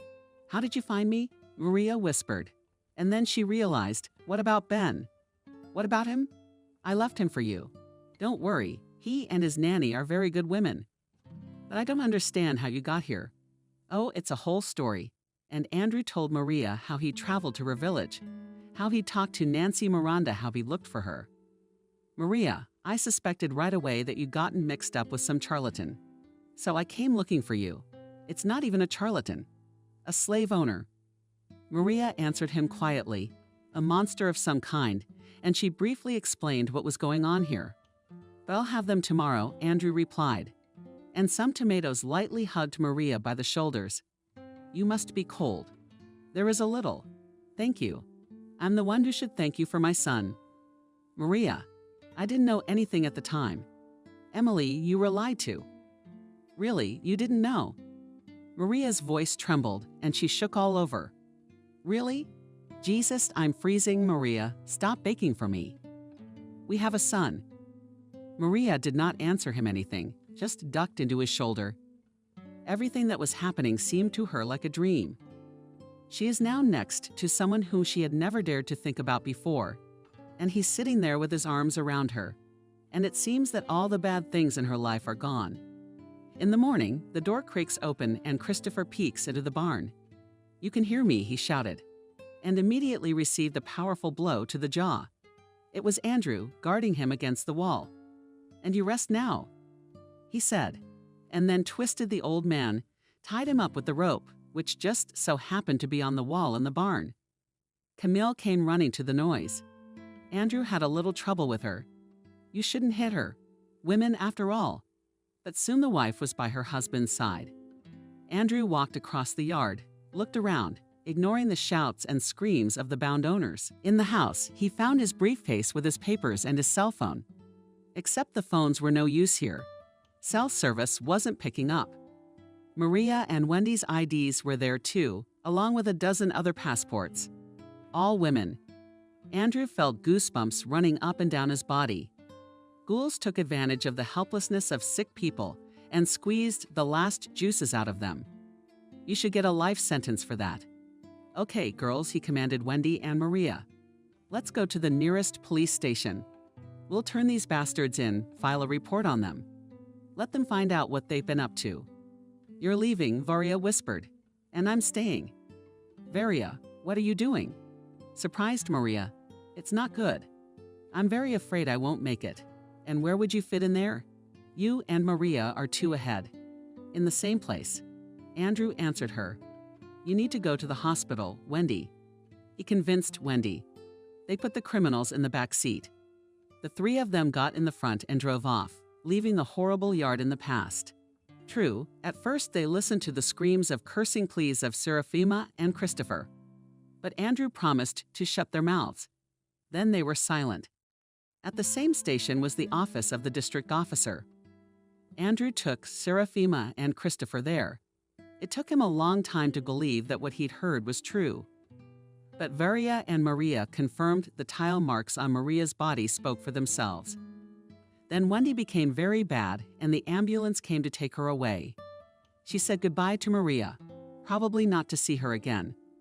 Maria thoughtfully looked after the ambulance leaving. "Wendy, yes, we don't see each other in this world. But on the other." Very soon, she suddenly said aloud, "Why are you suddenly going to the other world?" Andrew asked jokingly. "Andrew, I'm sick. I wrote to you about it. And Mom probably told you too, since you were here, right?" "Yeah, I know all that. But Maria, I didn't tell you yesterday. The main thing is that I found a doctor who's willing to help you." Andrew exclaimed, "We have to go to New York right away. To be honest, I don't believe it. I've heard so many things from doctors. I can't be helped. And I say you can be a little angry," exclaimed Andrew. "Maria, at least it's a real chance. Or do you want to look for some quack again?" "No, to Christopher, I definitely will not survive." Maria smiled sadly and nodded. "Let's go to New York. At least I can see my son." Emily in the meantime settled in her former home. Not even 24 hours later, when she started shouting at the servants with Galina Dmitrievna, they had a fight. "Why did you make this damn borscht? These cutlets with potatoes. It's all so colorful, harmful." She shouted when she saw what she was going to have for lunch. "If you don't like it, don't eat it." The cook replied stoically. "Ben really likes baby Ben, who was happily flying already." Borscht smiled contentedly. "Yes, like a grandma's." Like a grandma's before Emily clarified. "You should live with your grandmother," and left the table without eating. Took and Aunt quietly whispered the boy behind the hatch viper, winked at him Lucy. "And you eat baby." "Ben, don't bang your spoon," reminded Kelly, and everyone went on with their lunch. Everyone pretended that Emily didn't bother them at all, though she'd gotten on everyone's nerves during the 24 hours she'd been here. Especially Svetlana, whom Andrew's ex-wife wanted to make her ally. But Jenna is not a stupid girl. She saw that Emily behaves as if the earth was burning under her feet. Runs into this house like a beaten dog and pretends to be the boss. "No, honey, your time is up." And Emily, locked in her room, was thinking about what to do next. Yeah, I gotta get in touch with the boy. He's a little wolfish. Although Emily can barely stand him. He should have shown up. And when Andrew gets here, he still won't return her calls. Andrew and Maria arrived in the capital in the evening. Maria, after the flight and the events she had experienced, was quite weak. Andrew decided to take her to the clinic immediately. He called Ethan. You found the library, the doctor grinned. Sure, bring her in. The sooner we start working on her, the better the chances of a favorable outcome. Maria passed out in the cab and into the clinic. Andrew carried her in his arms. Save her. He begged Ethan. She's so young. She has 2 children. She has to live. I'll do everything in my power. Dryly, the doctor nodded. And you go home. You yourself have no face, but payment tomorrow, all questions tomorrow. And the doctor literally forced Andrew out of the clinic. Maria was taken to the examination room. She was now being treated by top-notch specialists. She was in God's hands. Ethan, he's pulled so many people out of the dead, and he's gonna save her. Maria, Maria. If then, coming to the office, C had stayed and waited for me to explain everything, then there would not be what there is now. Reasoned Andrew to himself, sitting in the cab. It's a terrible trip, meeting a crazy old man, and it's taken even more of your strength. But you hang in there, girl, hang in there. Your kids need you, and I need you. Andrew froze from his thoughts. Yes, in the short time he had been with Maria. Andrew realized how much he cared for her. He could still feel her fragile shoulders under his palms, felt her soft, silken hair touching his cheek, and his heart sank to that night in the barn when Maria slept on his shoulder. Had been some kind of revelation. She was so defenseless, and only he could shelter her from all adversity. But only if they weren't too late. If only Ethan would help her. A guard met him in the courtyard of the mansion. When he saw his master, he was a little embarrassed. Andrew, here's the thing. He laughed a little. What else? Tired? Andrew asked. I let Natalia in the house. She came in looking like you made up. You didn't say anything about letting her in or not. Where is she now? Andrew frowned. Just at the house. Sveta told me that she behaves there as if you were not divorced. That is, she's managing. Well, it's interesting. On the catcher and the beast, as they say. Andrew hummed. Okay, Grishin, you relax. It's okay. And he went, leaving the guard to puzzle over who is the beast and who is the catcher. Let the rich guys figure it out for themselves. Andrew stopped by Ben's first thing. He and his nanny were looking at children's magazines. Hello, joyfully exclaimed the boy and ran up to Andrew. Are you back? Did you find Mommy? We are going to her from Grandma's window. The little boy rushed with questions. Andrew laughed. Oh, I don't know what to answer you. It's like this. Tomorrow you and I will go to visit Mommy in the hospital.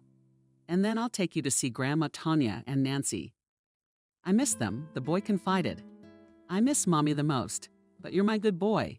Don't worry, I'll see you tomorrow. Come here, I'll give you a hug. Andrew took the boy in his arms, then lifted him a little. Listen, why are you like this? Like I'm a stranger to the girl? I'm your family, I'm your daddy. The boy trustingly hugged him by the neck, and the touch of those small hands made Andrew's heart beat faster. Yes, he is. Andrew, I don't understand. Kelly interrupted their idyll. So you don't need my services anymore? I understand the boy is leaving here tomorrow. He'll be gone for a while, but he'll be back. Andrew smiled at the old woman. And I hope that you and I will continue to have a business relationship. Well, that's fine with me. Ben, wonderful little man. They talked some more. Andrew put her son to bed. As Kelly was leaving the boy's bedroom, Emily glimpsed in the hallway. She already knew Andrew had arrived and was really looking forward to seeing him. Emily thought that Andrew would be surprised. He might get angry in the beginning, but she would manage to extinguish his anger. There used to be such love between them. It couldn't have disappeared without a trace. Andrew walked out of the bedroom. Emily stood by the stairs all confused, like a beaten dog. Hello, Andrew, she said in a trembling voice. I called you many times. Then I came here. I need to talk to you. I saw your inbox, but I didn't have time for you. So you came to my house right away, Andrew grinned. You have your own apartment, don't you? What do you want? Andrew, you're mad at me. And you're 1,000 times right. I've made so many mistakes. And I just realized that I can't be without you. Andrew, I'm sorry for everything. I love you. You do. Andrew shook his head with a grin. Andrew, I know you've been looking for me. So you think you haven't forgotten about me, and I can't. Stop it. Andrew bellowed, and immediately lowered his tone so as not to wake Ben. Enough with the comedy. You know very well that it's over between us, and it's been over for a long time. But you know, it's a good thing you came here. Now you'll explain everything to me. He grabbed Natalia by the arm and dragged her into the study. And there Emily continued to play the unhappy Andrew in love. And I felt so bad without you, without our home. Sweet Igor me. After all, we were together for so many years, and for so many years I wore huge horns. That's not true. It's all hearsay. Many envious of our happiness. And you believed it. Andrew, I love only you. Andrew sat in a chair and looked at his ex-wife. She's Leela. Tears clutched at my heart. I just realized what an ancient actress you are, didn't I?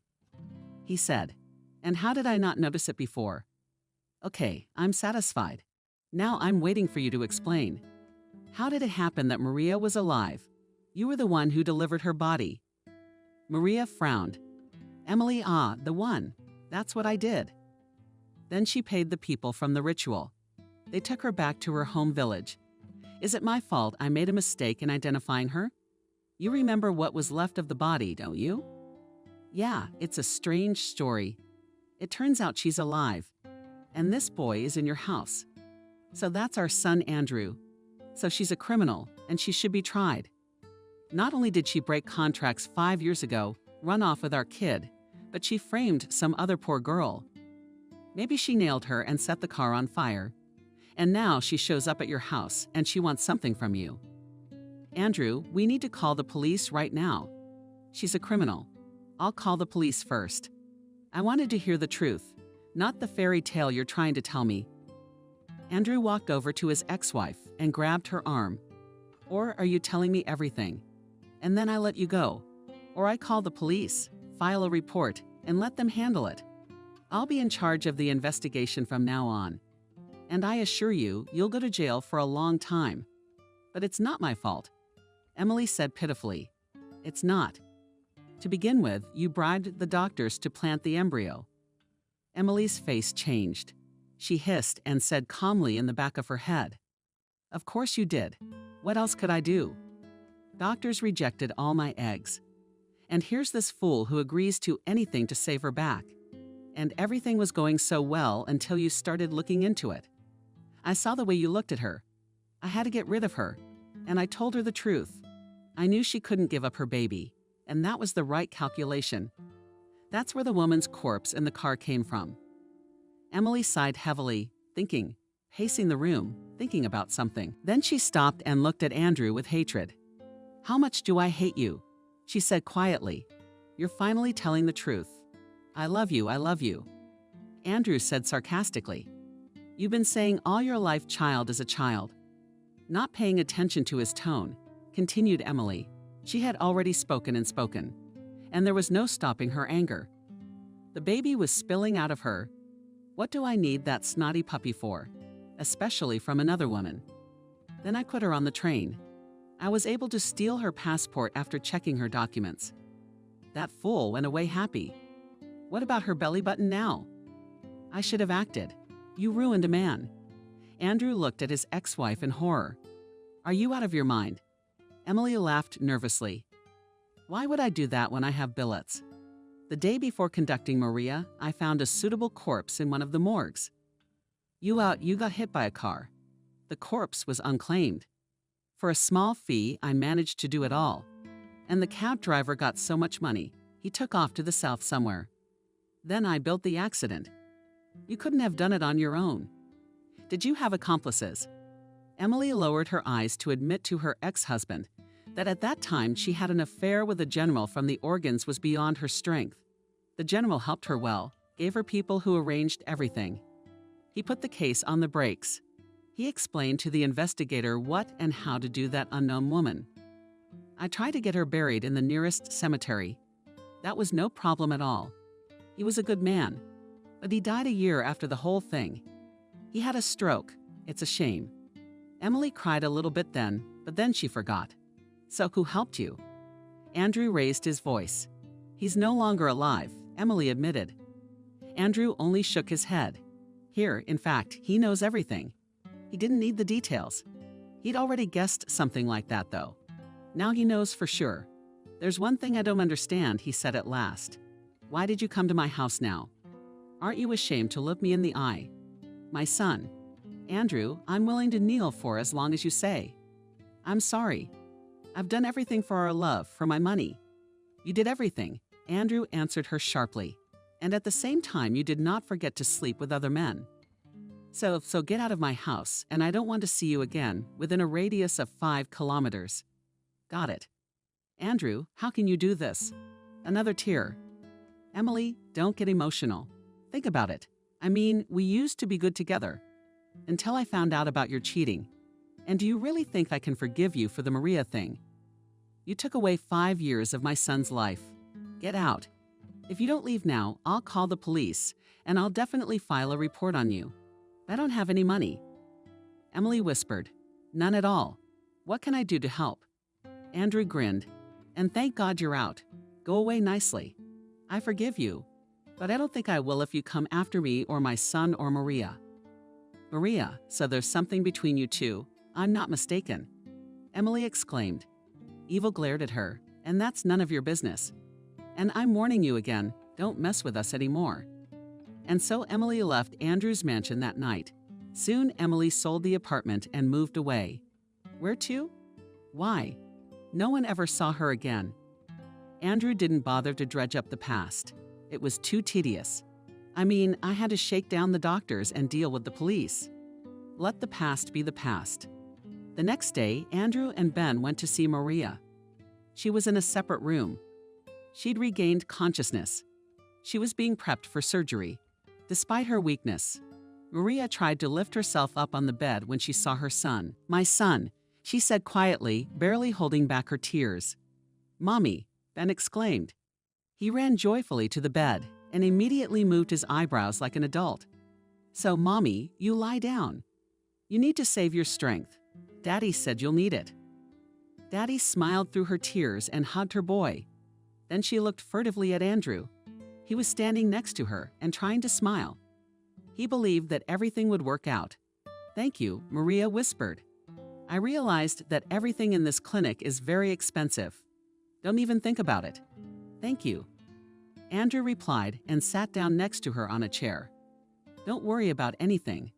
I will go to your mom and daughter today, call them to check on them. Daddy, you said you were taking me to see them. Don't you get it, boy? Of course I am, but it's just for a while. And then I'll take you all back to my place. I just need to get my mom fixed up. Andrew, let's not get too far ahead of ourselves. Maria touched his hand. Her fingers trembled.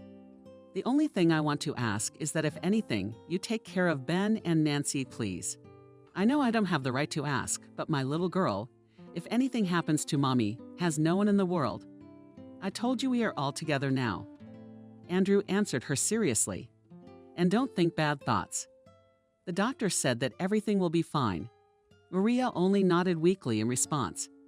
In fact, Ethan did not give any favorable prognosis. He refused to talk about it at all. Everything would be clear during the operation. That day, Andrew only stopped by the office, then together with Ben went to the distant Danilova. Andrew decided that for the duration of the operation, let the boy be with his own grandmother, and then we'll see what to do. For almost the entire trip, Ben sat behind Andrew and gazed rapturously out the window. For the boy, it was the first such long trip in the car. And toward evening, when they stopped at a roadside motel, Andrew lay down on the bed and fell asleep. Andrew lay down beside him, carefully covered the boy with the blanket. Sleep, son, he whispered. And in the morning they set off again. They were in the village by lunchtime. Andrew almost passed Miranda's house. Didn't recognize him. Ben certainly didn't recognize it. only recognized the apple trees in the orchard. Where's our house? With fear, asked the boy. And this is it, and it is only repaired, laughed Andrew, with pleasure looking at the work of the construction team. Well done, guys, and the roof was repaired, and plastic windows inserted, and the general house, and the foundation was adjusted. There was not the same old barn that writhed menacingly in the back of the homestead. In its place stood a small farm building, all to the point and to the point now. They got out of the car, out of the house, ran out Nancy, followed by her, leaning on a cane, came out and Grandmother Miranda, you and grandson my favorite, shrieked old Ben. The boy blossomed into a smile and rushed to his grandmother, to his little sister. They hugged each other, talking excitedly. Andrew stood nearby and smiled. How good it is when relatives are together. He couldn't keep Ben away from Nancy and Miranda, even if something happened to Maria. And then he mentally warned himself with Maria, and everything would be fine. Later, they were in the kitchen drinking and talking tea. Miranda thanked Andrew. Now she has a house like a toy. All the neighbors are envious. The builders wanted to rebuild the stove, but I wouldn't let them. It's already getting cold while they're assembling and disassembling. We will with a wall in the cold and soot to live in the dirt, once again will bring. And I still have a good stove. An old lady told me it'll last 5 years for sure. Let it stay that way for now. Next year, you'll need gas. I see the pipe over there in your garden. Yes, it's a pipe. It's just a road. Don't worry about that. They were silent. And when the brother and sister ran into the room, the elderly woman with anxiety and trembling in her voice asked her main question, how was her daughter? Andrew did not tell the details of the trip to Dallas, only mentioned that he had found her quickly, and the brains and the rules said that she should be treated by the right doctors. Andrew lay down on the bed and fell asleep. Andrew lay down beside him, carefully covered the boy with the blanket. Sleep, son, he whispered. And in the morning they set off again. They were in the village by lunchtime. Andrew almost passed Miranda's house. Didn't recognize him. Ben certainly didn't recognize it. Only recognized the apple trees in the orchard. Where's our house? With fear, asked the boy. And this is it, and it is only repaired, laughed Andrew, with pleasure looking at the work of the construction team. Well done, guys, and the roof was repaired, and plastic windows inserted, and the general house, and the foundation was adjusted. There was not the same old barn that writhed menacingly in the back of the homestead. In its place stood a small farm building, all to the point and to the point now. They got out of the car, out of the house, ran out Nancy, followed by her, leaning on a cane, came out and Grandmother Miranda, you and grandson my favorite, shrieked old Ben. The boy blossomed into a smile and rushed to his grandmother, to his little sister. They hugged each other, talking excitedly. Andrew stood nearby and smiled. How good it is when relatives are together. He couldn't keep Ben away from Nancy and Miranda, even if something happened to Maria. And then he mentally warned himself with Maria, and everything would be fine. Later, they were in the kitchen drinking and talking tea. Miranda thanked Andrew. Now she has a house like a toy. All the neighbors are envious. The builders wanted to rebuild the stove, but I wouldn't let them. It's already getting cold while they're assembling and disassembling. We will with a wall in the cold and soot to live in the dirt, once again will bring. And I still have a good stove. An old lady told me it'll last 5 years for sure. Let it stay that way for now. Next year, you'll need gas. I see the pipe over there in your garden. Yes, it's a pipe. It's just a road. Don't worry about that. They were silent. And when the brother and sister ran into the room, the elderly woman with anxiety and trembling in her voice asked her main question, how is her daughter? Andrew did not tell the details of the trip to Dallas, only mentioned that he had found her quickly, and the brains and the rules said that she should be treated by the right doctors. That's right, said Miranda's grandmother, wiping away her tears. That's what doctors do. Yes, the operation will be one of these days. For now, tests, preparation, Miranda. Ben, she'll stay with you for a while. Because I have a job with a nanny, of course, it is good for him. It's better with you. You're still asking. The old lady shook her hands. Ben is my family. I'm always better with him. But he wasn't. And my heart was not in place. And now I'm ready to sing songs. I have my daughter's blood with me. I wish Maria would get better. Let's hope so, nodded Andrew. He left, promising to come back soon. Miranda, after seeing him off and putting the grandchildren to bed, stood by the icon of Nicola the Wonder Worker for a long time and prayed silently. The word was indecipherable. What are they for when the prayer comes from the heart? The elderly woman thanked that her stubborn daughter was found, that she agreed to the treatment and asked for one thing to give strength to her car. A little more about the miracle. May this sore not turn out to be so terrible. The surgery was scheduled for Friday. Ethan had personally called Andrew and informed him about it. Now all we had to do was wait, but the phone was silent. Things were getting out of hand. Andrew sat and waited. Kate, seeing the chief's tension, tried to distract him somehow.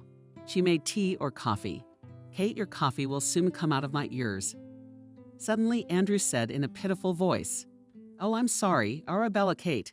I can just see that you're having a hard time. Yeah, you're right. And why is this surgery taking so long? It's gonna be okay. You'll see. Kate smiled encouragingly. Of course, no one knew for sure, but everyone was hopeful. By the way, the office found out Andrew and Maria's whole story from somewhere. Who? No one thought much of it. It's just that Kate kept in good touch with Larissa Petrovna, the nanny.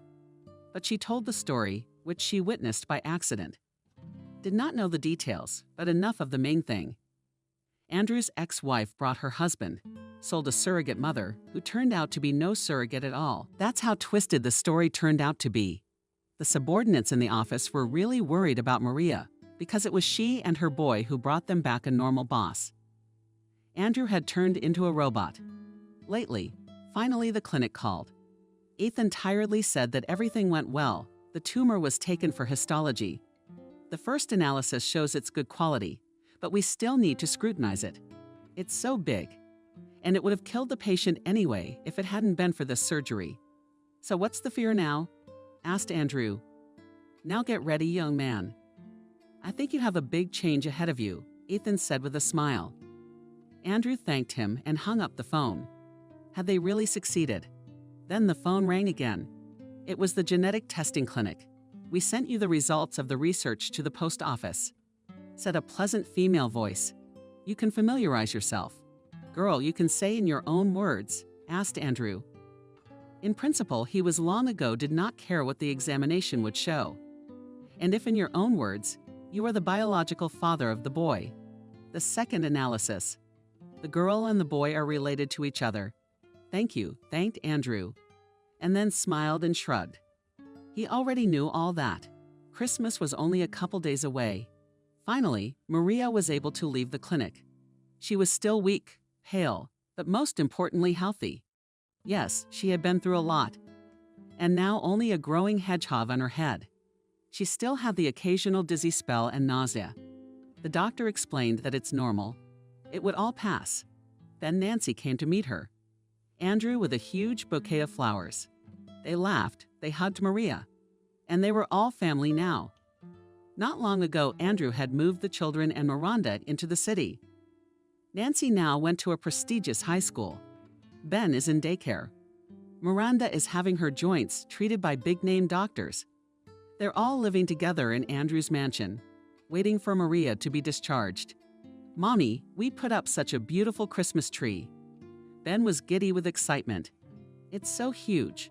Out in the yard, Nancy added, We thought it was better this way. Dad suggested it. It's great. A Christmas tree, alive, and everyone's in a festive mood. Dad also bought us a Labrador puppy. I kept bragging about Ben. What a great daddy we have. Maria smiled. The best. And she stepped toward Andrew and looked him in the eye. Did I ever dream that one day I would meet someone as wonderful as you? Andrew, you're a real wizard. Thank you. I'm still learning, Andrew smiled. Oh, by the way, you still owe me something. That you're confused. You haven't answered me yet. Will you marry me? Maria laid her head on his shoulder and quietly said, You're my favorite. and only with you I want to be until the end. Of course, I agree.